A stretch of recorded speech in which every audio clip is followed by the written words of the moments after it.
Right, hey guys, how are we doing? Back another video from Super Eye Patch Wolf. Bit of a long one. Get your drinks in, grab your snacks, your popcorn. I'm intrigued by this. We have got the bizarre world of fake video games.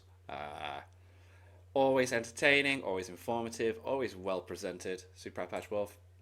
Let's get into it.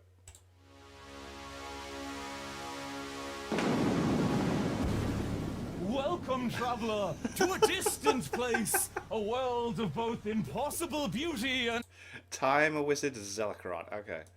unimaginable horror. A land where the brave will select one of 12 characters. Will you choose the mighty Minor Knight, the lowly Ratman, or the destitute Mad Pricker? Can you marshal Mad Pricker.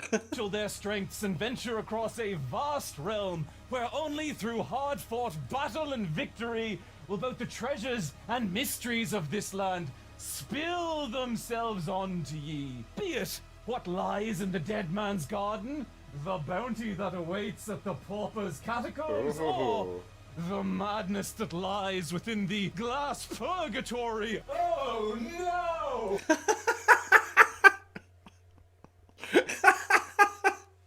Sorry. Oh no!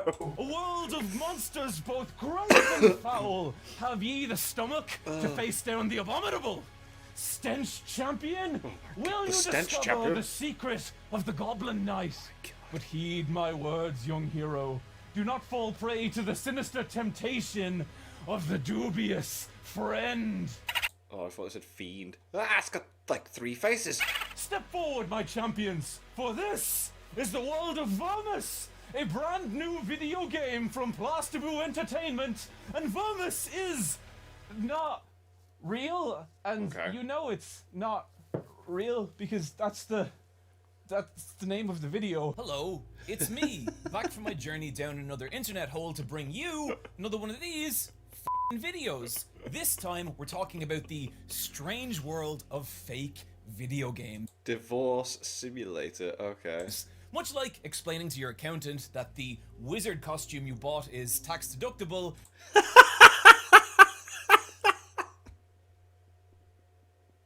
Because it's for work. fake video games can be a little hard to understand at first, as you could be talking about anything from Kickstarter game development scams, AAA game trailers that were never real, Sony, you motherfucking liars, mobile phone apps where...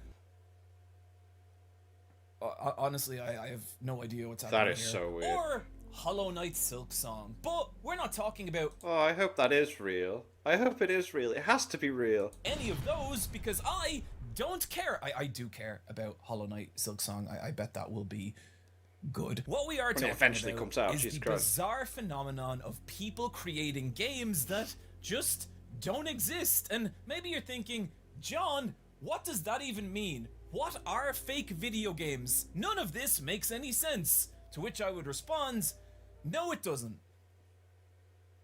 Okay. Well. Just watch the fucking video. On the 11th of February.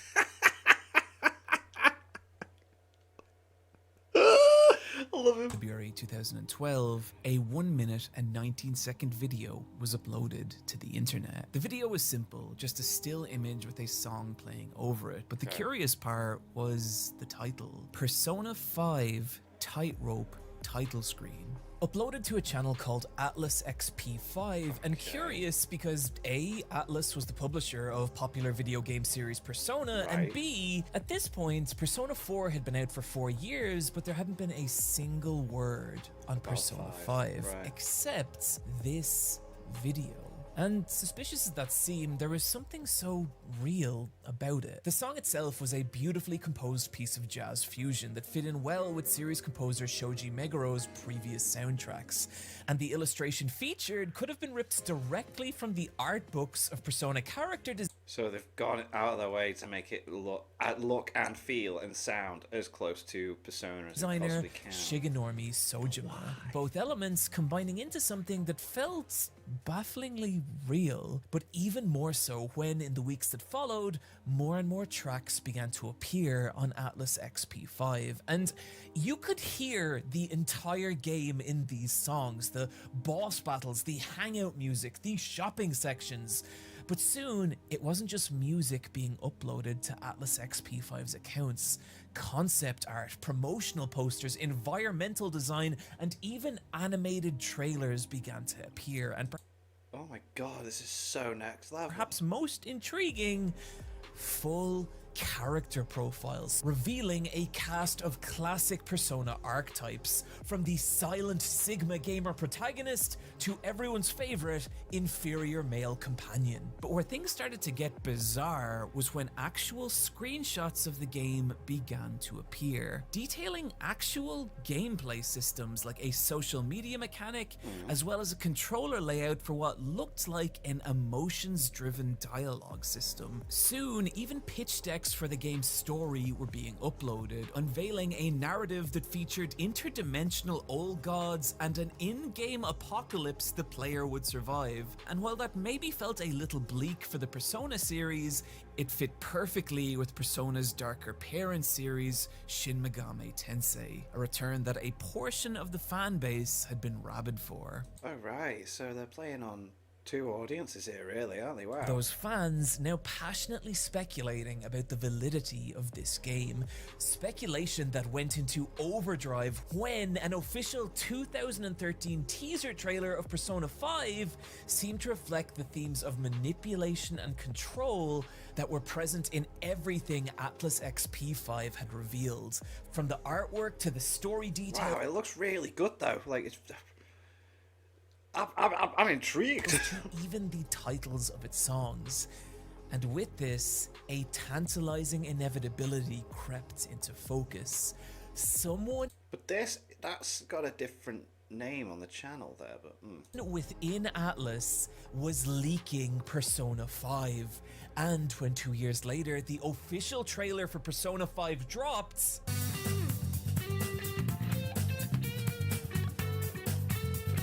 nothing like what that stuff was. it was a completely different video game. Yeah.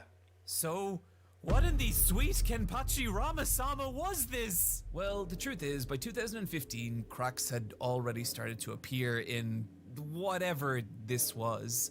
The internet had grown up a lot in the 3 years since that first video, that initial tightrope title screen theme being traced back to a single from J-pop duo Vivid Blaze, with all other tracks on this page being traced back to similar musical acts or soundtracks that were little known outside Japan. Oh my god. So Western audience would just eat it up, just being like, oh, nom nom nom nom, yummy yummy yummy, new stuff. But like if you're in Japan, it's like, no, that's this guy, that's that artist. That's, oh my god. And while it's speculated that some of the artwork at least is original, I was able to trace enough of it back over the course of an afternoon to the point that I seriously doubt that. Meaning that what we're actually looking at here is a bizarre magpie's nest of dozens of different pieces of media scavenged from across the internet and then chopped and spliced together into something that creates the illusion of a real video game. But why? Why? This is what became known as Persona 5 Imagining Project, and its existence raises some interesting and precise questions. 1, why does a piece of media like this even exist? 2, how was it able to convince so many people? 3, what is even the appeal of a fake video game from an audience perspective? 4, why would someone put so much time and effort Yeah, they must have spent ages on that. into making it? And 5, finally, have I wasted a significant portion of my life making this video? Except for that last one, we are going to answer all these questions in relation to Persona 5 Imagining Project, but also a bunch of other weird shit. And so to start, why does a fake video game even exist? And in a way, that answer is simple. See, any idiot can make a fake video game. I suppose if someone's just like dead bored and just wants to come up with something, you'd be intrigued, you'd put that out, and then as soon as someone starts leaving comments, you'd be like, oh yeah, I got something here, and then it would just keep them entertained on the same time. For example,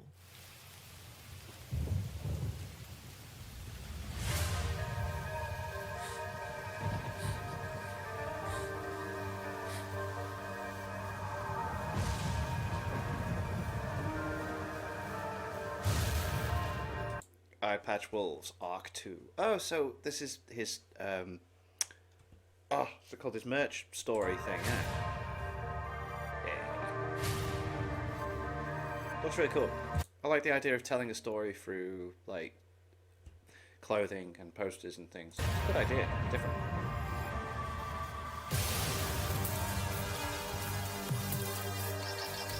Buy the game. Available on iOS and Thingy Store now. Steam. Okay, that was actually advertisements for my fake anime / video game that I pretend is real through t-shirts, featuring the brand new Kimberly Angel long sleeve tee for people who either are or would like to be around a psychologically unstable clown girl. Yes. I'm gonna knock 20% off everything for the next 48 hours or until I remember to turn the sale off. So you can buy some if you want. iPatchWolves.com. I promise this has actual relevance to this video. It's not just me being I can see that. nightmare capitalist person, though it is that too. Like a lot of people, I have always wanted to tell a story or create some kind of fictional universe. So I thought, what if I use YouTuber merch to piece by piece suggest a fictional interconnected world and through clothes tell that story? Fake video games work exactly the same way. They let us take ideas for stories, worlds, and experiences and let us ask, what if this existed as a video game? And that question, what if, can come in a lot of different forms, but one of the simplest and honestly most fun is the idea of demakes. By the way, I broke my finger, which is why I have to wear I was curious about why the black thing was nice. Okay. and you're not allowed to make fun of me. Demakes You're not allowed to make fun of me. ask the question of what if a modern video game existed on an older console? So take something like Elden Ring, a title whose massive lush world pushes current generation hardware to their limits.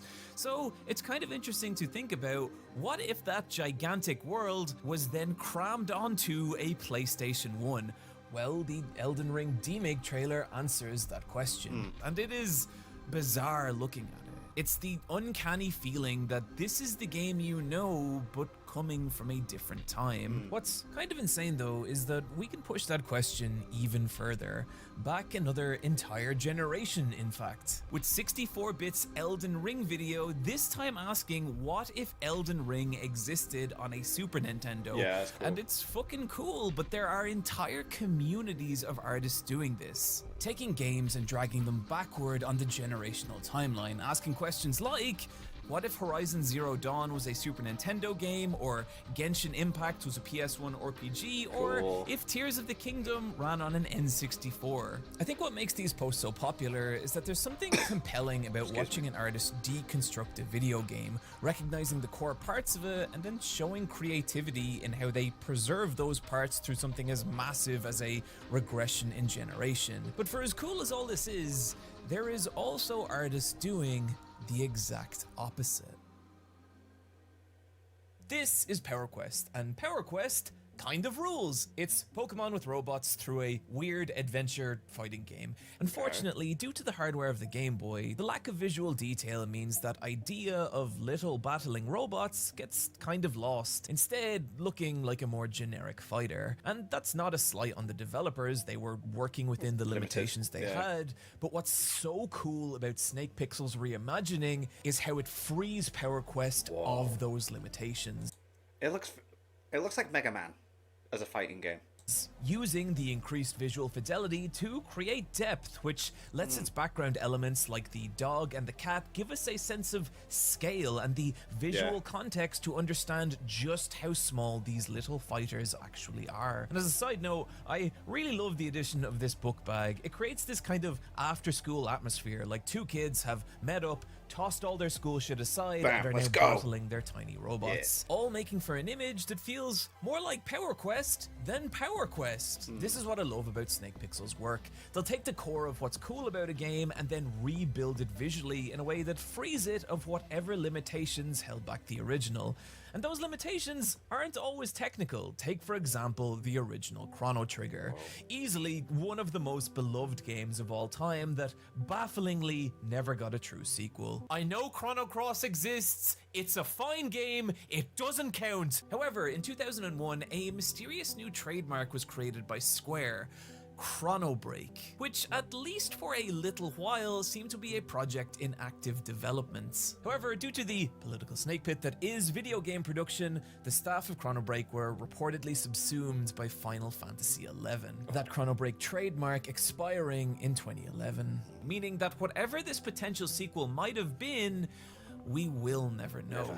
But the closest we'd get would be 23 years after the release of the original Chrono Trigger in the form of Snake Pixel's fan-made Chrono Break trailer, an animation that asks what if Chrono Trigger got that sequel? What a new adventure starring Luca and Magus might look like, giving us a glimpse into this world that was never possible.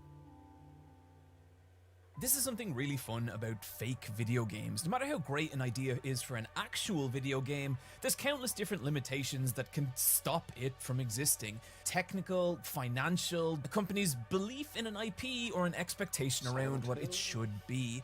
But with a fake video game, those limitations disappear and we can just ask, what if Zelda was a 2D fighting game? What if Amy Rose had her own platformer? Or if Street Fighter looked like a Saturday morning cartoon? Or Pokemon had actual interesting art direction? Or if Disney and Nintendo had a crossover fighter? Or FLCL was a tag battler? Or Evangelion a turn-based fighter? Or JoJo a visual novel? Or Golden Boy a point-and-click adventure? Or if Junji Ito's Gyo was a PS1 survival horror? Or Silent Hill a skateboarding game? Well, that's in poor taste. Or Pokemon was Australian? Or Excuse me. That's very random. God, this one's really wild. If House MD was a DS game with full-on fake screenshot mockups, fake gameplay sections, even a fake listing on Metacritic. Oh my god, that's fucking real. People have been uploading fake video game mockups to the internet for pretty much as long as the internet has existed in its current form. One of the earliest I could find was from 16 years ago, just 2 years after YouTube was created, Resident Evil Rangist. And I show it not just because I think it's cool and I've never heard anyone talk about it, but to highlight I've never heard of this. Like the insane amount of effort it would take for someone in that era on that hardware to create something this convincing. But there are so many insanely ambitious projects like this to this day, like Pokugami, which asks, what if early Pokemon games could exist in the style of the original Ken Sugimori concept art? Which, for the record, are some of my favorite illustrations in existence. I like the original artwork from the games that you had on the covers and the books and that. Like, What are you? And the result is something that has this uncanny nostalgia,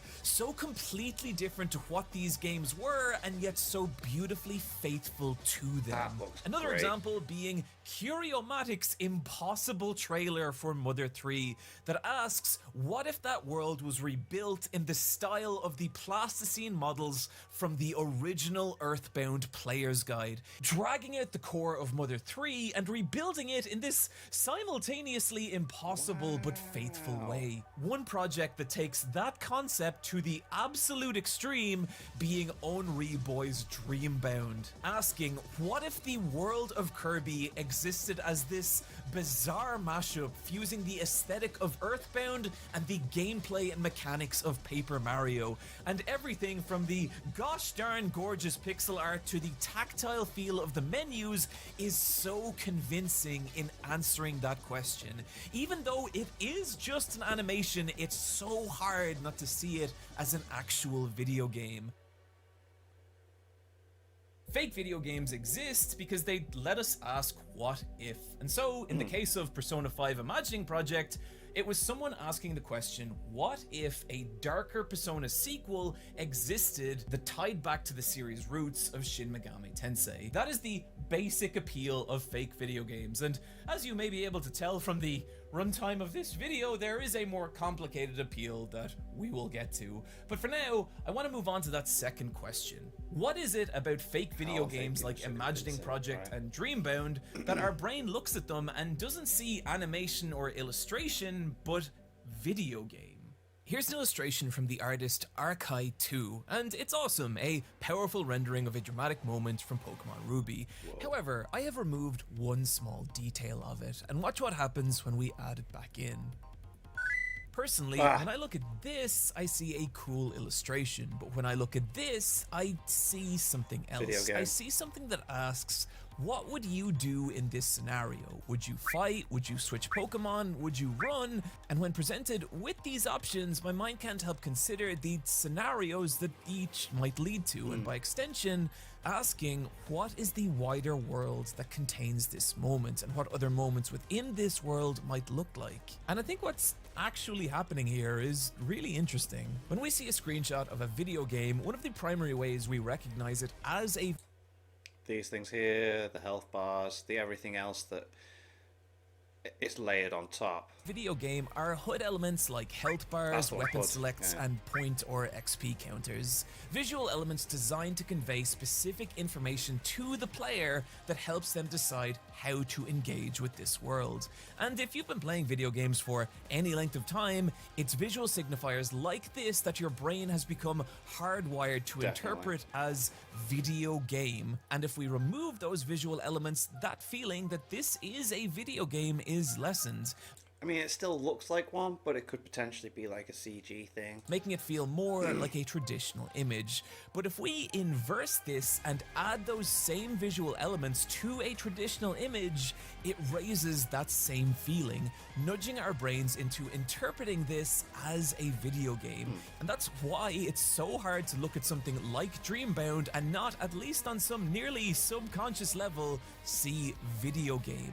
That's the idea of mechanical context, incorporating visual elements of video games into a traditional illustration or animation to create the illusion of a fake video game. So the question now becomes, how much does mechanical context actually change how we view a piece of media?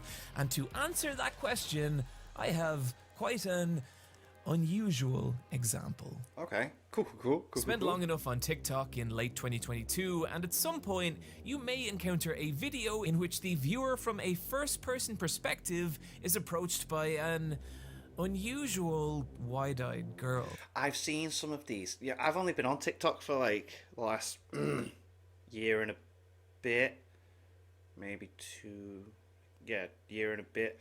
She's popped up a couple of times. Excuse me, sir? So weird. My husband's missing and I really need him. Do you think you could help me find him? Thanks. This is Molly Moon, and the majority of her videos go like this. Molly approaching the viewer with an "Excuse me, sir? Excuse me, sir? Excuse me, sir?" So weird. Then asking them to follow her to a second location, all the while her unblinking gaze, monotone speech, and strange mannerisms implying that she is something pretending to be human. However, on November 2022, these videos changed. "Excuse me, sir? Can you walk me home? Thanks. Why don't you come in for something to eat?" This is really weird. I'm hungry.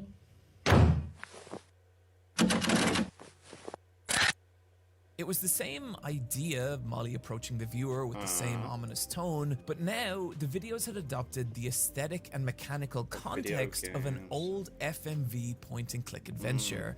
Something you could feel in every part of the video, from its garbled compressed audio to its juddery jumping frames, and particularly in the choices it now presented the player with. Choices they'd have to navigate in an attempt to survive Molly. Choices that, just to be clear, were not real. This was still just a non-interactive video. Yeah, it's like just gives you that weird perception of there being a choice on TikTok, and yeah, Look at the difference this addition of mechanical context made. Molly's videos going from getting views in the hundreds of thousands to the tens of millions. Despite the fact that the basic idea of these videos was the same, the addition of mechanical context meant they became something else, nudging the videos into the realm of suggesting this wider interactive experience that asks the viewer, what would you do? And while Molly was not the first or only creator to do this, she stands as an example of the impact mechanical context can have. And if you want to see just how powerful this idea can be, we need to talk about the work of Hoshi Backyard. Hoshi Backyard is clearly a very talented artist. The work is gorgeous, precisely technical, yet retaining an intense amount of expression and personality. However, what I think makes Hoshi Backyard's work so powerful is how they use mechanical context. They recently created a series imagining Demon Slayer as a Souls-like, and what I think is so powerful about these images is the intense amount of consideration that's gone into not just what this game might look like, but how it might feel. As my patrons pointed out to me, what Hoshi Backyard has done here is lifted the UI and gameplay of Sekiro Shadows Die Twice and fused those mechanics Makes sense to use that, actually, doesn't it, as well? That makes a lot of sense. with the story and world of Demon Slayer, blending the two into a fake video game so sumptuous and convincing. Everything from the tasteful way the camera is positioned behind the player to frame the action to how your lock-on reticule Yeah, even the dot to indicate that you're on that person, and then the parry and all that. Wow. will flash red to indicate critical hits, to even the fake PlayStation trophies that pop on the demon execution screen. It all combines into not just images that look cool, but feel like something you could reach out and play. And the result is these images going bananas viral. Hoshi Backyard creating several other projects like this, including a fake video game on the Magica spin-off series Magica Record, transforming that show/gashapon nightmare into a non-existent video game by fusing it with the mechanical context of Legend of Zelda Breath of the Wild. And as someone who was not into Record, God, I want to play this game. I can't help picking over every little detail in order to understand what it might feel like. But to me, the most powerful and immersive project Hoshi Backyard has made isn't based off any existing property, but their own original world. Unlike Hoshi Backyard's other work, Lost Property Control Organization isn't based on an existing IP and doesn't use the UI of any actual video game. So it's kind of like concept art then, for an idea. Could you call it concept art? Like, an idea that they've got? Instead, this is a built from zero fake video game, and because of that, the experience Hoshi Backyard is able to craft is completely unique. One of the most enjoyable aspects about consuming fake video games. So that looks really cool. I love the art. I love the 2D-ness and the colours. It kind of reminds me of what was it called? It was a side scroller. You were a chef with like I can't remember. I did a gameplay of videos of it years ago, but not instead of side scrolling. Anyway, is looking at screenshots and piecing together the kind of experience they might be, with a skillful artist able to suggest so much through just mechanical context, even in a single image. Well, we can tell that combat is a part of this game. The protagonist has a gun, what looks like. but then I'm intrigued by straight away. My eyes have gone to this. What is this? What does this mean? What type of dynamic does this add to the gameplay? Like multiple weapon slots, as well as a health bar and possible stamina/mana bar.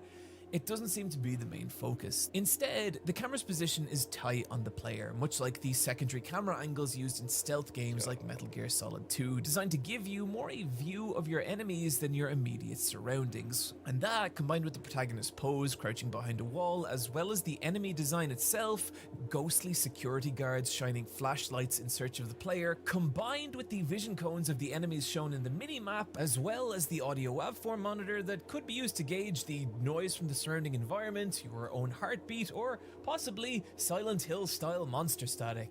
Either way, it all suggests an experience where stealth is preferable over direct combat, where slow, careful movement through the environment as you take notice of your surroundings. And this isn't real, but they've thought about everything. Like, he's facing that way, you got those, right, wow. Is critical.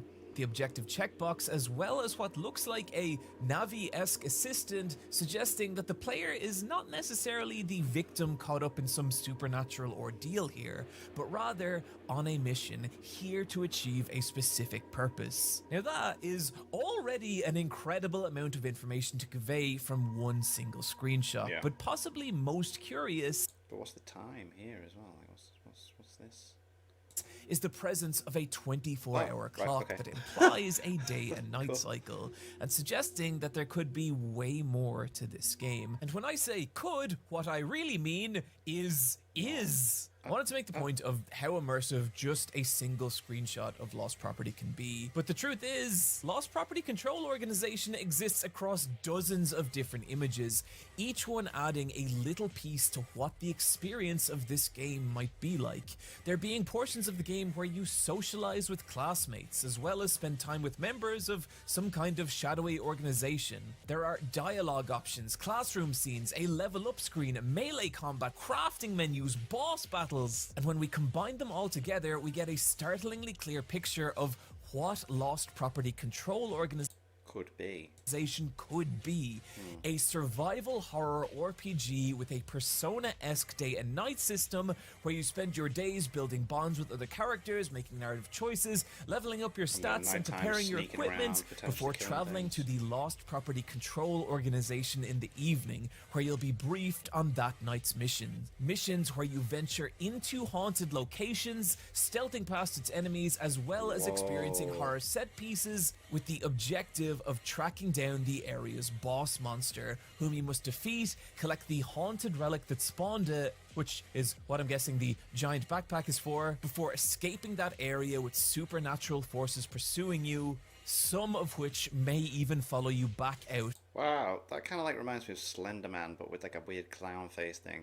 And this isn't a real game. Into the daylight sections, and goddamn, that all sounds so fucking awesome. Despite the fact that Lost Property Control Organization exists as basically just a collection of PNGs on Twitter, they combine to create an illusion so believable and compelling it's garnered like a an massive actual game. fan following.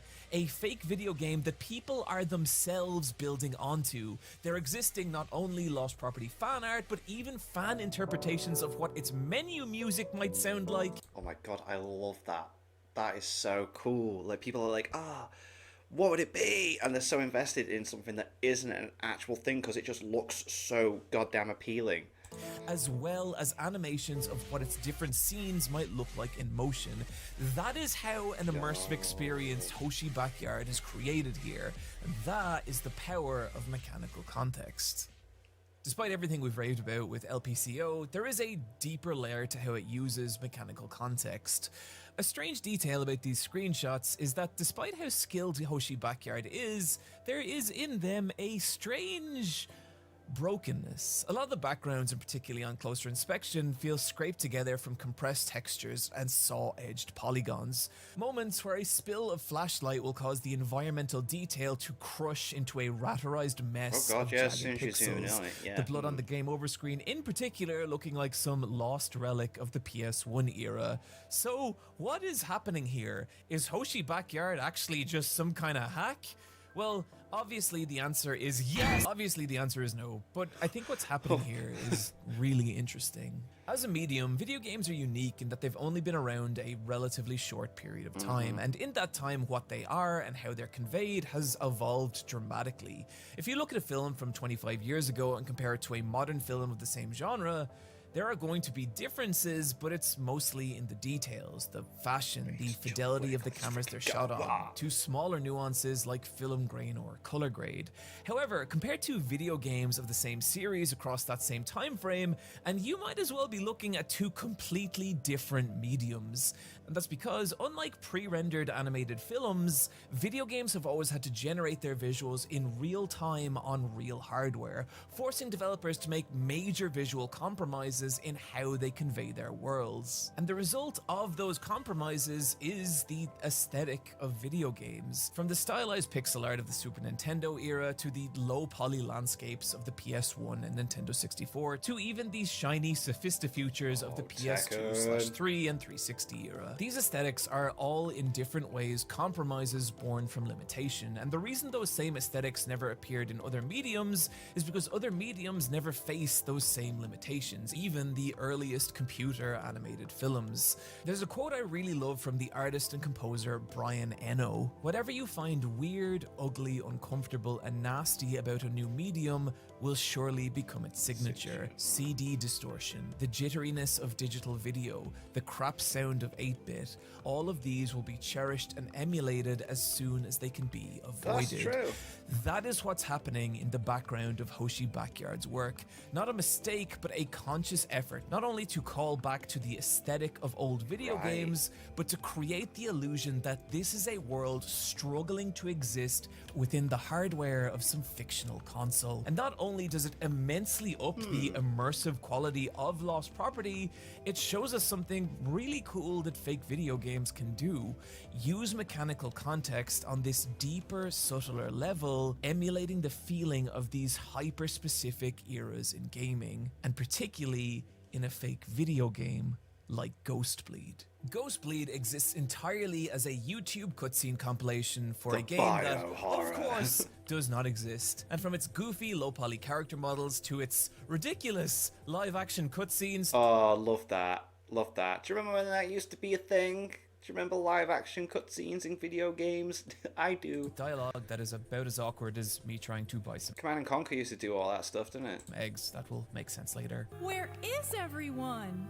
There are plenty of dead people, but no living people to explain why. The voice acting reminds me of Charlie the Unicorn. We're going to Candy Mountain, Charlie. Maybe they shopped till they dropped. Okay.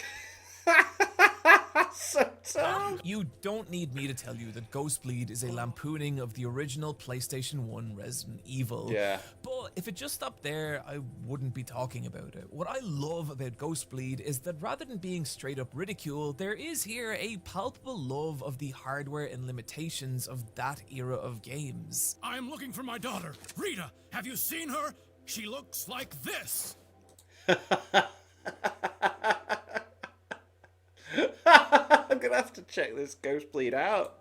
Something you can see in not just the low poly, aliased and pixelated visuals, but in how Ghostbleed obsesses with capturing the mechanics and aesthetics of that era. There are big glowing item pickups, there are codec calls, there's even fake PS1 CD reading noises as its fake cutscenes load.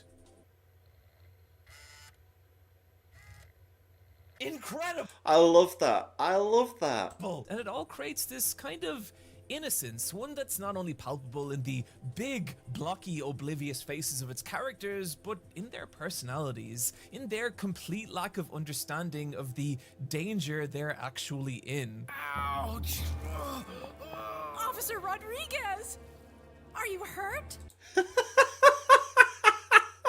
And I really genuinely love this. While it's easy to look back at the original Resident Evil now and see it as this outdated relic of survival horror's past, what this was a group of developers given technology and creative capacity that would have been unimaginable just a few years prior. And you can see the shaky wobbles of those first footsteps everywhere in this game, from the goofy live-action cutscenes to its immortally awkward voice acting. And yeah, it's silly, but it also teams with the innocent ambition of a group of people really learning to do something for the first time.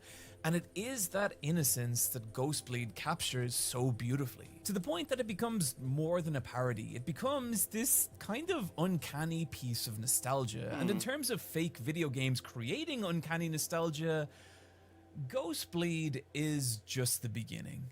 There's this video called PS2 with My Friends in 2001, and it shows 4 boys experiencing a PlayStation 2 for the first time, and goddamn, everything about this video. PlayStation 2. What Tekken game are they playing there? Because Tekken Tag Tournament was one of the first PlayStation 2 games to come out. I don't think that's Tekken Tag. So potentially Tekken 4? It could be. From the games they play, including the Zone of Enders demo disc of Metal Gear Solid 2, easily the most 2001 piece of media in existence, to the box TV they play it on, to even just the console resting on the cream carpet below it. I remember this. I have been these people. Yeah. This video is a time machine. This kind of content is typically called nostalgiacore. Images, videos, and even sounds designed to bring you back to a specific time and specific place in a way that can be comforting, uncanny, and often deeply liminal. The aesthetics of old video games are a huge part of nostalgiacore for reasons that I'm going to trust you understand at this point in the video. But where things start to get wild is when people take those nostalgic scenes and rebuild them through the mechanical context and visual language of old video games, creating the illusion that these worlds are now being crammed through a PS1, even using UI-like item menus and save screens, as well as popular fonts from old video games, all filtering through what looks like the screen tears and scanned lines of old burnt-out monitors. And the result is these hyper-nostalgic, uncanny worlds, places you have never been, games you have never played, and yet feel so familiar and even comforting. In a lot of these pieces, there's a kind of longing, a yearning for some lost part of your past. Like these places used to be a part of you, but at some point they disappeared from your life, and now years have gone by. You're older, lonelier, and tired, but somehow, in this moment, you found your way back to this impossibly nostalgic space, and it's okay to rest. It's okay to enjoy life in that simple way that you lost so long ago. And man, I get it. I miss how the light hits a cracked PS1 case as a Linkin Park CD skips gently in the background. The smell of Domino's Pizza cardboard filling the room as you and your friend play Street Fighter Alpha 3. You never realize it at the time, but those were the simplest moments of your entire life, and they're gone now. Now you pay taxes. Now a good 40% of conversations you have are you asking questions about things that you will never care about. You drink too much coffee because you don't sleep right, and somehow that makes sense to you. Remember Zach Morris, star of 90s youth comedy Saved by the Bell and generational symbol of boyhood rebellion? Well, he's 50 and he looks like this now. This video is hitting me right in the chest. Now, you go to the shop to buy some eggs because omelets don't have a lot of calories, but the credit card machine isn't working, and the shop assistant says that you can just pay in cash, and you tell them that you don't have any cash. And then you both just stare at each other for the longest 5 seconds of your entire life, and you clarify that you do have cash. It's just that it's just in the ATM. So you walk to the back of the shop, but for some reason the ATM says your credit card isn't activated, and you don't know what that means. And so you turn around and you just... I feel like this is very... This is so literal. I'm starting to unrelate to parts of the story. I think this is a very personal story. Start walking out of the shop, but as you do, your gaze once again collides into the vacant, distant stare of the shop assistant. And you're still walking, but now you're both just staring at each other, and it feels weird. And then you just feel the words crawl out of your mouth. See you later. And the confused, empty look on the shop assistant's face haunts you the entire rest of the day. Until it's 3 a.m. and you're awake on the shitter clutching your phone because you drank too much fucking coffee. And one of these animations floats onto screen, and for a moment it's like, yeah, that please. I would like to go back to that. I would really like that. Oh, Some of you are too young to understand what I'm talking about. I'm not. Don't worry, you will. Mechanical context is what makes a fake video game feel real. And so tying this back to Imagining Project, while it's lighter on mechanical context than a lot of the other fake video games we've talked about it, you can still see it through button prompts on its menu, through controller layouts and its conversation mechanics, what looks like XP bars, in its visual novel-esque dialogue scenes. All just enough to nudge our brain into seeing video game. This is how it was so convincing. Which brings us to our next question. Why did people want to believe this? What is the appeal of experiencing a game you cannot play from an audience perspective? And to answer that question, we must once again delve into the murky waters of games past. Hello, this seems to be the perfect time to tell you about my new media book club style podcast, Versus Wolves, in which myself and my friend Wooly Versus enhance/ruin each other's lives with different media-based recommendations. I've not seen anything from Wooly since Super Best Friends, man. That was the best time of my life when it came to YouTube. Super Best Friends. Matt, Pat, Wooly, and the other guy that was big into anime. There was 4 of them at one point, weren't it? And they'd do all the opening the mailbags every week, and they'd all that you can follow along with. Each episode sprinkled with stories from our personal lives, like the time I ended up at a strip club and all the dancers made fun of me. That was 3 months ago. I have not recovered. Here's my co-host Wooly, whom I have allocated 4 seconds to convince you of the merits of this podcast.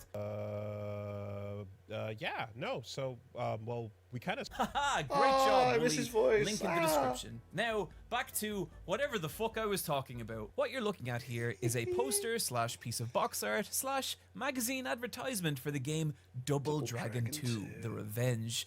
And as you can see, it is a work of fucking art. From the dynamic composition that drags your eyes through this world of violence and romance, to the neon skyscraper punctuated skyline it's set against, to the logo stated with such brazen graphic boldness, it might as well say motherfucker at the end. All combining into this image that is some heavenly fusion of every 80s action movie poster. You try beholding this box art as a child in a game shop in 1989 and not break down into tears of raw desire. So desperate are you to enter this world, to become the Double Dragon. Well, one of the 2 dragons. That's why it's called Double Dragon, but okay. Now imagine that feeling when you slam the cartridge into your Nintendo Christmas morning and you experience this. Yeah.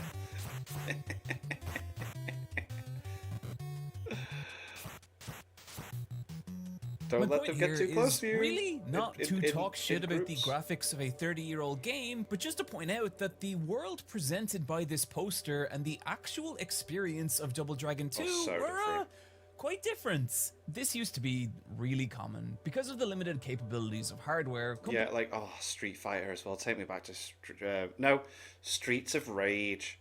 Streets of Rage. Didn't we have a Streets of Rage 4 last year, though, actually? These would have to build an idea of a game and its world in the viewer's mind in order to sell them on it. And it meant there was a kind of abstraction happening when you played games. You as the player accepted that this 17-pixel tall man was really just a representation of this radical dude. Yeah. In other words, companies would use secondary media to flesh out a game's characters and world, to give players a better idea of the experience they were meant to be having in a way that the hardware didn't allow. And this secondary media came in so many cool forms. Magazine ads, box art, gaming walkthroughs, even the sides of arcade cabinets. But probably the best known pieces of secondary media for games were manuals. Often gorgeously designed little paper tomes packed in with games that in the time before wikis and online fan communities were these treasure troves of additional information, context and lore. That's how you knew. Like, yeah, the backstory, the plot, who's who, how they're related. About the worlds you were meant to be experiencing, often coming with these really elaborate illustrations and even world maps. Some, like the Link to the Past walkthrough, even having these intricately designed little illustrations of every piece of equipment in the game. Famously, the Earthbound manual was a full-on in-universe travel guide with photographs and artwork of its different locations, fake newspaper articles written by its characters reacting to the events of the story, and even photos of these beautifully made little plasticine models of nearly every character and enemy in the game. That is boss. So ask yourself, why does this exist? And sure, you could argue it was a packed-in game guide because Nintendo was terrified the West wouldn't understand what the fuck Earthbound was. But I think it's more than that. I think this was designed to help create an image of this world beyond what was possible in the game. So if you've ever looked back at old survival horror games and wondered how people found them so pants-shittingly terrifying, this is a big part of it. As a player, you accepted that when you played these games, you weren't seeing this. You were seeing this. You weren't seeing this. Yeah. You were seeing this. You weren't seeing this. You were seeing this. Fuck! Sorry. I don't know how that got in there. That was the power of secondary media. The capacity to create a wider world beyond what the game could do. And I think there was a real art to that. Which is why I think it's such a shame that ever-increasing graphical fidelity meant that we stopped needing secondary media in games. But it leaves us with an interesting question. What happens when you create secondary media for a game that does not exist? Oh, this is like next level stuff. Apple Quest Monsters DX, exists as a manual for a game that is not real. So weird. Chronicling a fake RPG where the player battles and collects Pokemon-style monsters. It has a fake world map, fake screenshots, and even has a cover that uses plasticine models similar to the Earthbound travel guide. Which makes sense as its creator, Splendid Land, came to the idea from their childhood memories of reading old game guides for games they had never played, and the imaginary worlds those guides created. And what's so special about Apple Quest is how beautifully it captures that, admittedly, very specific feeling. There's a full-on gameplay section explaining that you, the player, have 9 star points, which you spend by reading through the game's massive 80-monster bestiary and selecting different monsters for your team, each monster having its own type, attack, habitat, and star cost, meaning that it's up to you whether you want to spend your points on a large team of low-level monsters or blow it all on 1 or 2 ultra-powerful boss creatures. And those are difficult decisions because of how compelling so many of these monsters are, featuring these gorgeously illustrated little sprites, as well as some genuinely excellent character descriptions. Number 10. Normal bird. Ever since it became a bird, people have commented how much more confidence it has. It ate 400 birds to achieve this form. My personal team was Apple Warrior, who cost a single star and is one of the weakest monsters in the game, but who I had to have because I needed to pair him with his rival, Carrot Warrior, who, if we're being real, is just Vegeta, but Yeah, it is. a carrot. Next up is Mr. Enigma, who is really only there because he frightens me and I don't want him as an enemy. And rounding out my team with a pair of boss monsters. Hey, they look dead cool. The Power Beetles, a pair of emotionally supportive lesbian bodybuilders, and I trust I don't need to explain that any further. Okay. Making your way through Apple Quest Bestiary and selecting your team is how you experience Apple Quest, and that in itself is compelling, but what's awesome is the story that unfolds as you do. As you read through the Bestiary, the game throws in little narrative breadcrumbs, even foreshadowing the game's final boss, Orchard Guardian, 7 stars and strongest of all monsters. And you can feel that climax drawing near as you read further into the end game, the monsters growing more powerful and strange until finally, hey, spoilers for a game here that doesn't exist, skip here to avoid. And Also, people should buy this. It's on itch.io. It's $2.50 and it's better than most actual games I've played. You reach Interesting. the Orchard Guardian, who has been murdered by Little Apple Warrior, his own weakness driving him mad, creating a lust for power, only for his best friend and rival Carrot Warrior to try and stop him before he's transformed into the Lord of Eden, a 12-star power monster, only to be defeated by you and your team and forgiven by his best friend Carrot Warrior, the final monster of the database being the two spirits ascending to heaven together, because no matter what you become, there's always still a trace of the person you were, and the people that really love you will see that. God, I need to go back to therapy. What's special about Apple Quest is how thoroughly it creates the illusion of a real game world, and primarily not even through mechanical context like we've been talking about, but by building a game through the supplementary material of a games manual. Apple Quest not even being the only fake video game that does this, there are others, like Fever Nights, a game that exists purely through an official walkthrough for a game that once again Doesn't exist. it's not real. Or taking this one step further, Like, Bird World. It's just so weird. Well, the art and everything is just fantastic, and it's just like, it's not real. Like, A fake RPG that exists not only through a beautifully illustrated fake manual like Apple Quest featuring location art, NPCs, party member profiles including how to recruit them, and even a level up table showing what attacks they learn when, but also through a fully composed soundtrack covering the entire fictional span of Bird World, suggesting everything from a non-existent opening menu with its fake title theme to even an ending title crawl with the melancholy piano of its final track, Goodbye Bird World.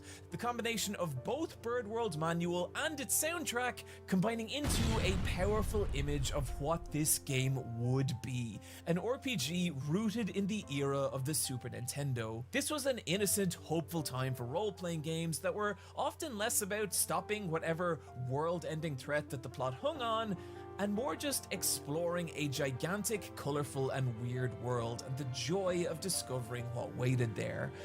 Bird World, with its laid-back soundtrack and colorful art, capturing that feeling beautifully. But where Bird World as a concept gets kind of insane is that this fake video game also has a fake sequel.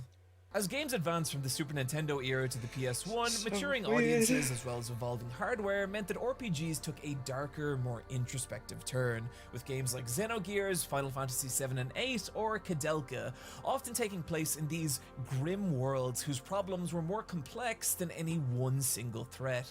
And what is so special about Return to Bird World is that it takes that evolution of RPGs and works it into its story, taking place 1,000 years after Bird World, but now the colorful, lighthearted universe has suffered a great calamity, miserable. resulting in a far bleaker feeling game, an evolution you can see in everything from the artwork of the manual, which has gone from these soft, exaggerated, cartoonish characters to sharp angle designs Wow, that looks awesome. that feel more in line with the illustration work of Tetsuya Nomura.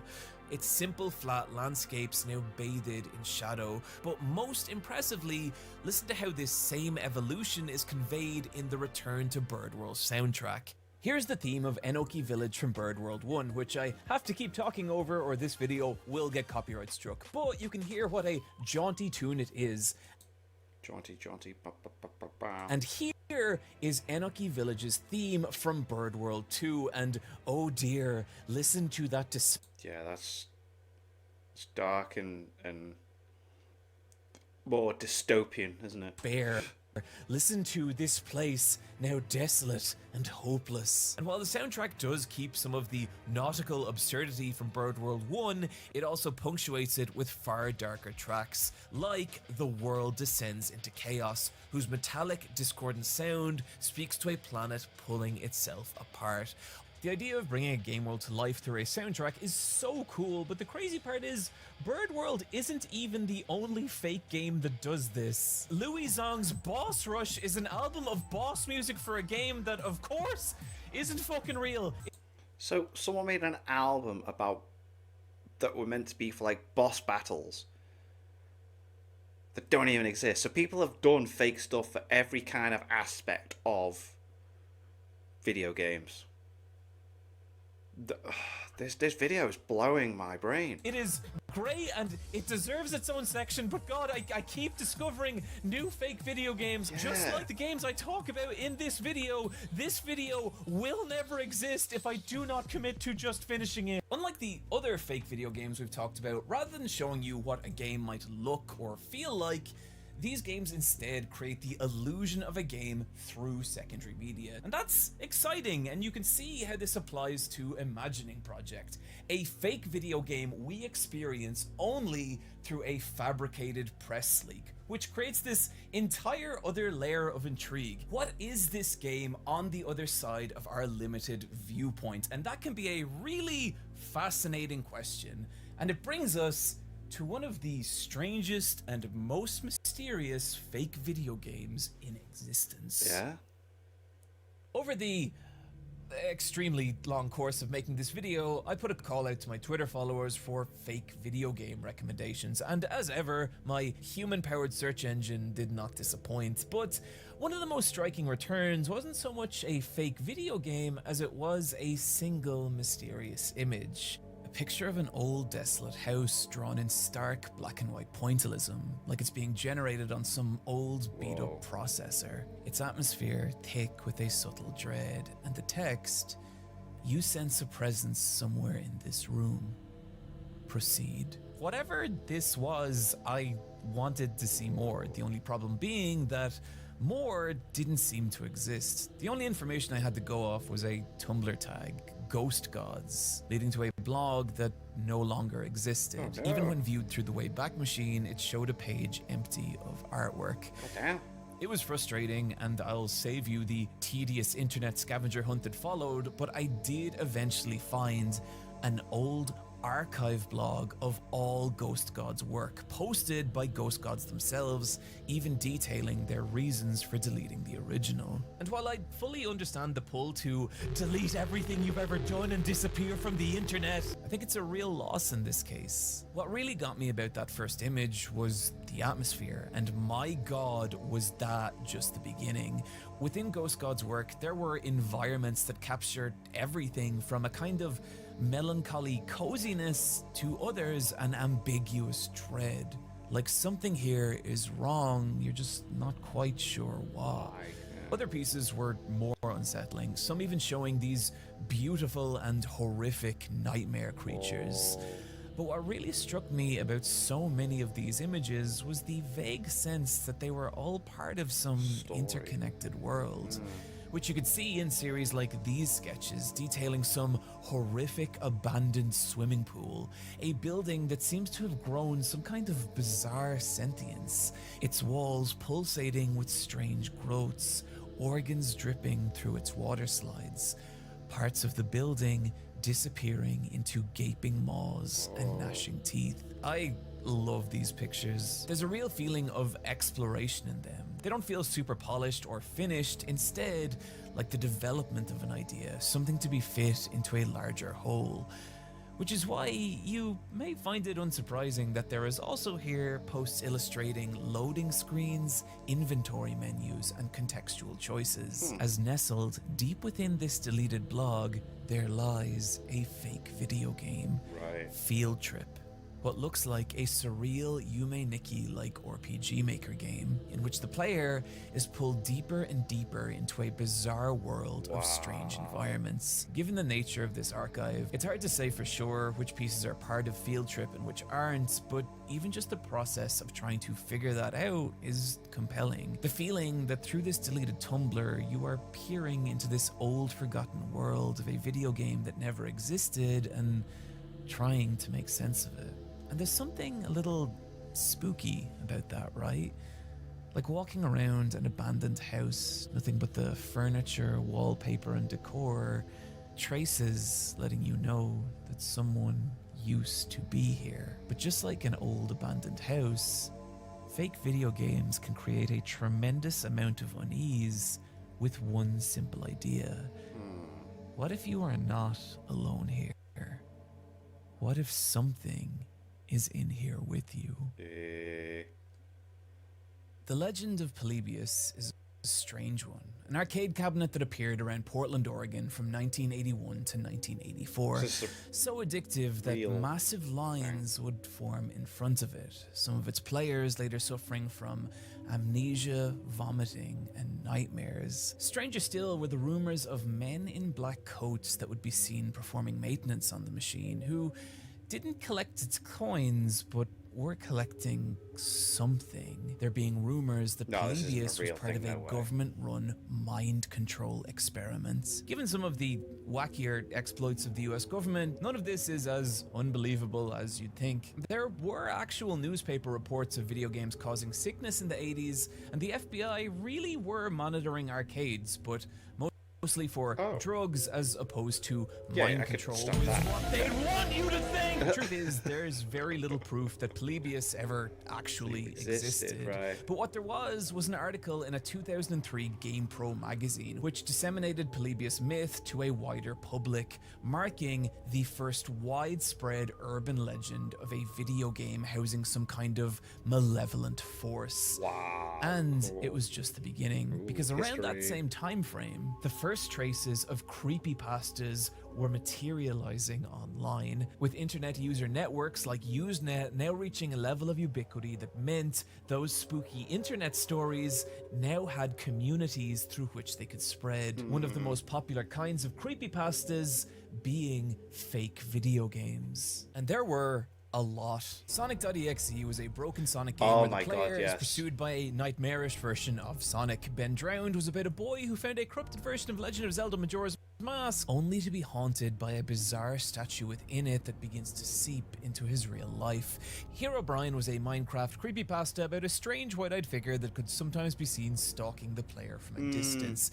Mr. Mix was a typing game so difficult it caused panic attacks in players, the few who reached its final level discovering something so disturbing that they refused to speak about it. I could go on here, and I shall. Mario 128, Luna, Pale Luna, The Theater, Misfortune.gb, Animal Crossing Dead Town. Every copy of Mario 64 is unique. The Haunted Nest Godzilla game, Mr. Bones Wild Ride, Dying Happy, Who Are You Running From? The Butcher's Nursery, Into the Forest, Playing Along with Evelyn, JVK1166Z.esp. Anyway, that's actually probably enough for you to get the idea. Covetous, Never Forget, New Game Minus, Pokemon Snow on Mount Silver, Pokemon Lavender Town Syndrome, Pokemon Strangled Red, Pokemon Come Follow Me, Pokemon Black, like before the actual Pokemon Black, Pokemon Dead Channel, Pokemon Buried Alive, Pokemon Lost Silver, Pokemon Ash's Coma, Pokemon Oh God, Dotrio's Got a Gun. Okay, I made that last one up. What I want to ask here is why? What is it about fake video games that make such fertile ground for horror? And I think that's a combination of two things. One, as we've talked about, all fake video games really are these little abstract worlds. And two, the best definition I have ever heard for horror is that horror is the dissolution of our world's boundaries. What this means is that in order to exist in our world and feel like it has some semblance of safety and order, there's certain rules we have to accept as reality, that we are safe within our homes, that our loved ones would never hurt us, that the dead cannot come back to life, or that we are the dominant species within the universe. It's those boundaries that make the world make sense, and horror happens when those boundaries dissolve. What is a haunted house but a space where the rules we understand the world by break, and through those cracks in reality, we see something sinister. Fake horror video games work exactly the same way, but what's so cool is how they can convey that idea through the language of video games. There's a specific thing that happens when a video game's world breaks: glitches.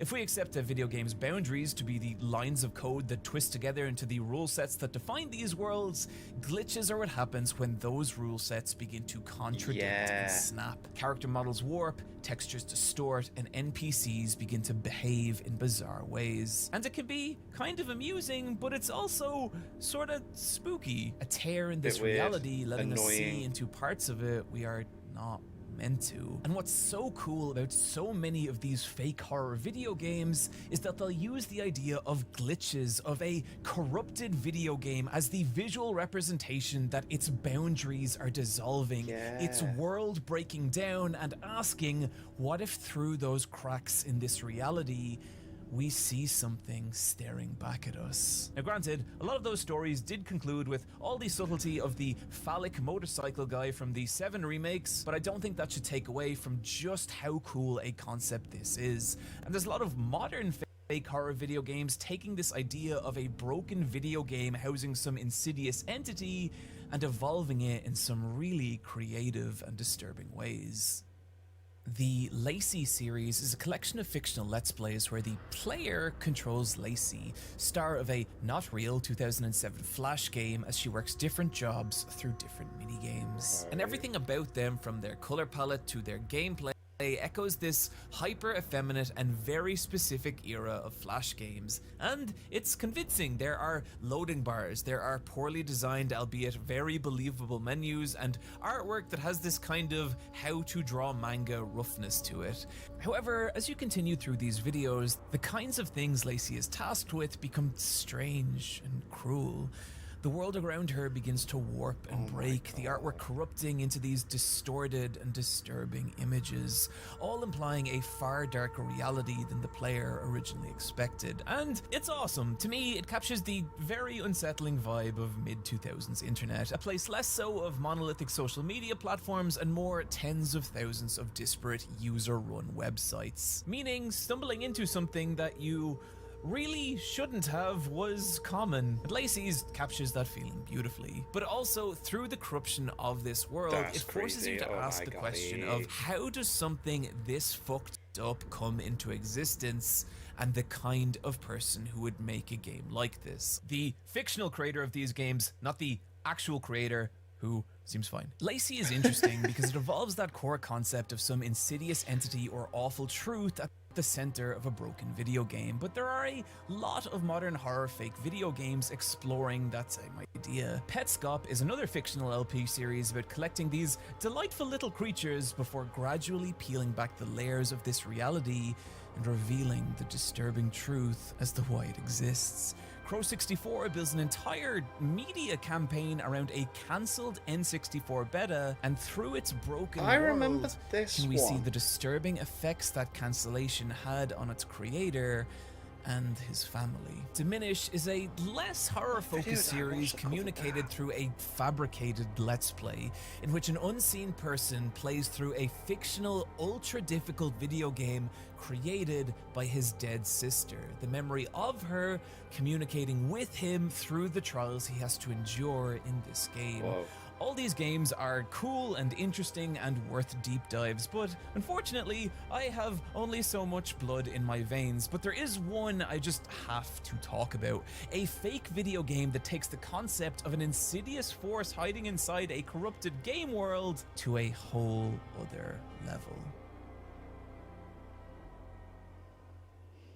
Valverde begins like a lot of old creepypastas do. Someone finds a videotape in a forest, and when they watch it, they see better footage of an old, unreleased video game. But it's in this footage that Valverde begins to peel itself apart from everything else. It opens with a fake PlayStation boot-up screen. There is a language select, a strange memory card reader screen, even an introduction movie that is skipped by the player. By the time you hit Valverde's title screen, it already feels bizarrely real. This is too much effort to be an actual fake video game, right?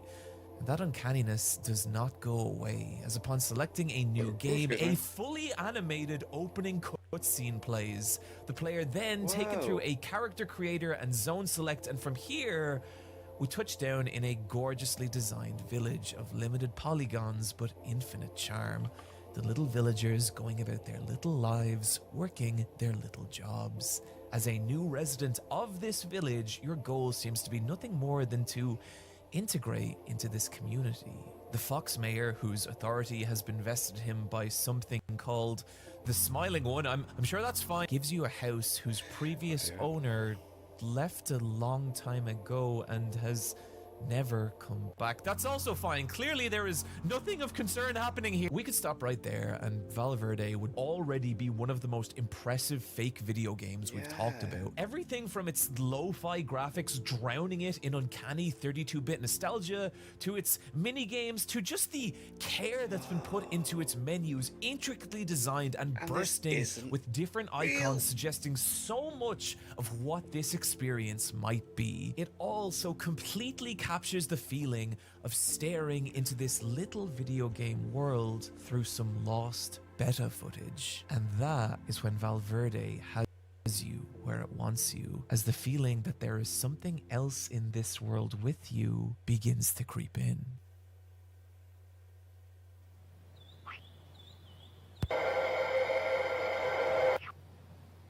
What was that?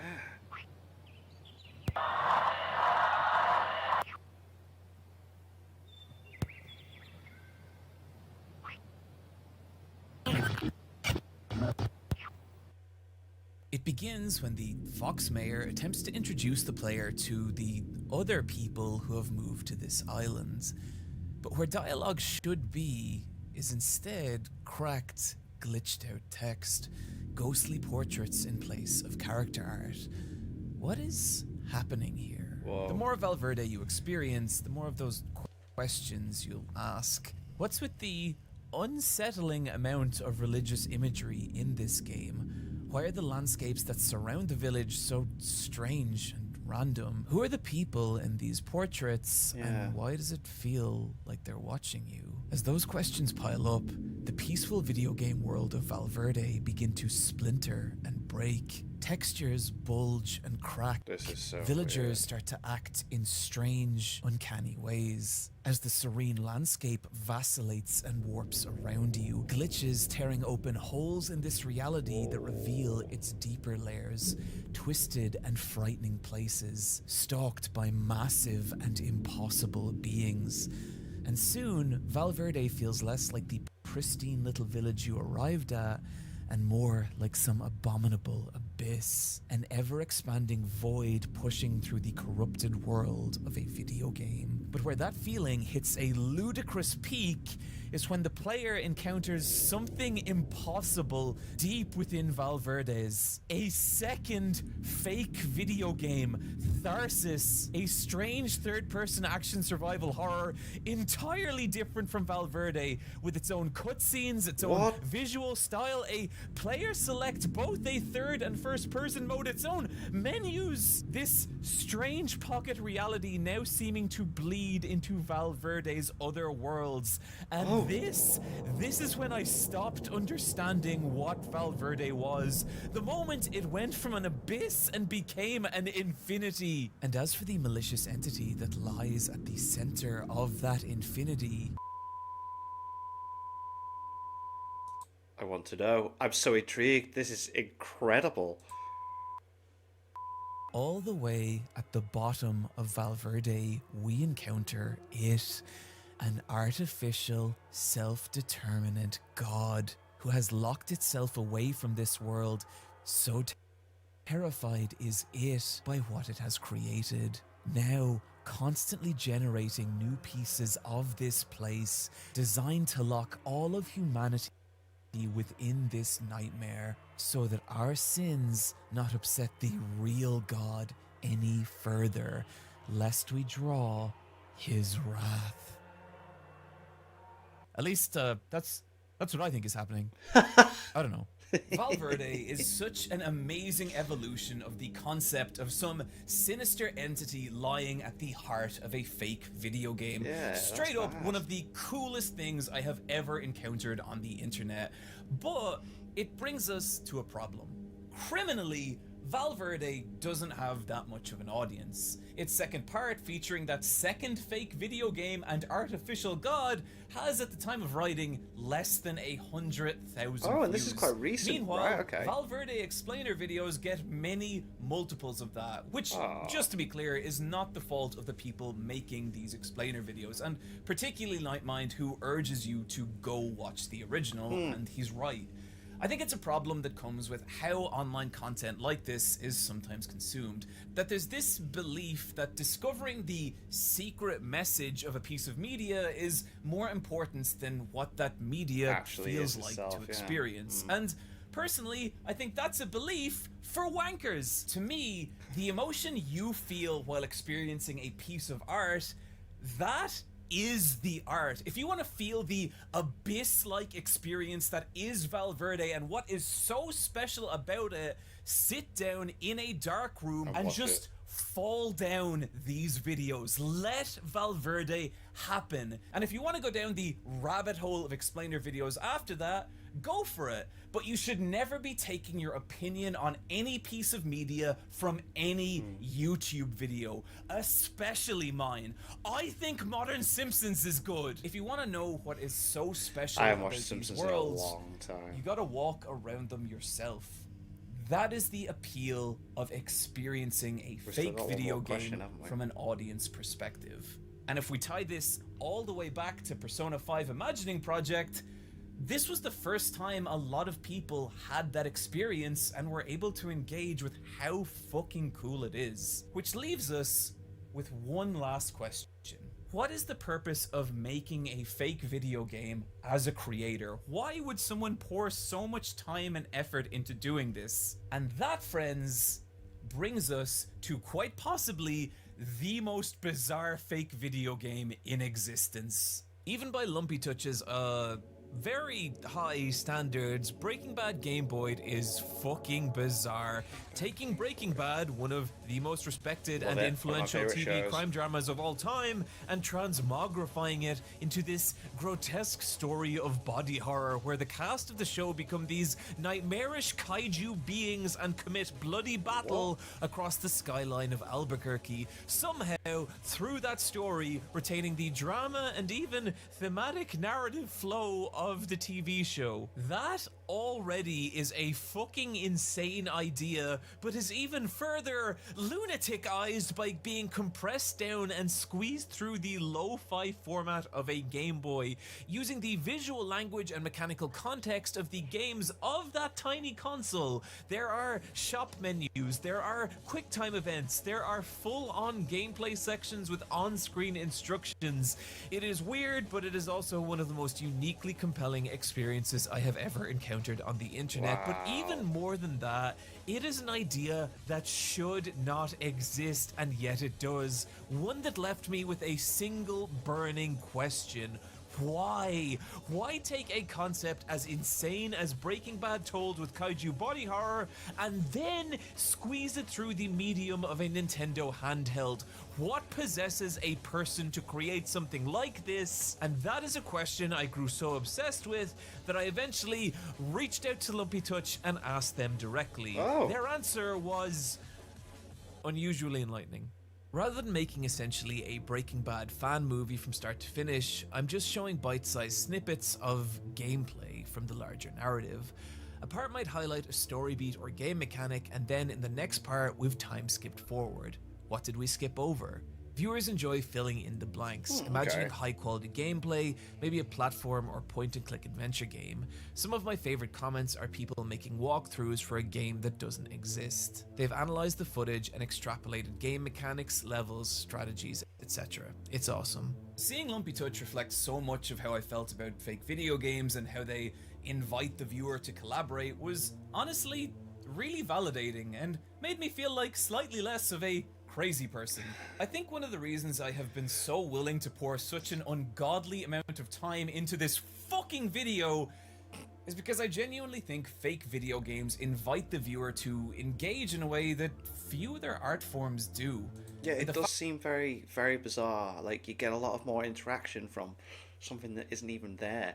Because then there's more questions to be asked for something that isn't real than is. Like, if a game actually exists, then the questions can be answered. People can interact with each other and create their own stories, their own things. More questions are asked on something that doesn't actually exist, I suppose. The fact that they don't actually exist, that they are not complete projects, is a huge part of that, because it forces us to ask not what is this, but what could it be? And I think that's a really powerful thing. Something that would arguably be lost if these were real complete video games. And it was on that incomplete nature that Lumpy Touch said something else that for me slid into place the final piece of the puzzle in understanding why people create fake video games. Originally, when I set out to make content, I envisioned myself as a game dev rather than an animator. Unfortunately, making games is hard. Making fake games means I can sort of scratch that itch, build these worlds, and not invest 7 years of my life. I like that. I think this point is a big deal. We are now several generations into people growing up with video games as the dominant form of media, and video games being such a huge part of people's lives from such an early age, of course they're going to want to replicate that art. The only problem being is that making games is really fucking hard. While you do have exceptions like Bloodborne Kart, a fake video game that Pinocchio'd its way into becoming real, video game development is a viper's nest of multiple creative arts and technical sciences, all pulling each other apart. The worst game you have played is a miracle. But with fake video games, they allow people to create the illusion of those realities without the monolithic barrier to entry, which means so many more people can build those worlds, so many more ideas can exist. So, to put all this together, Persona's IP obviously is not available, and the technical skill and manpower to actually make it happen would have been completely impossible. This could have only existed as a fake video game, and in those terms, it was successful. It was compelling.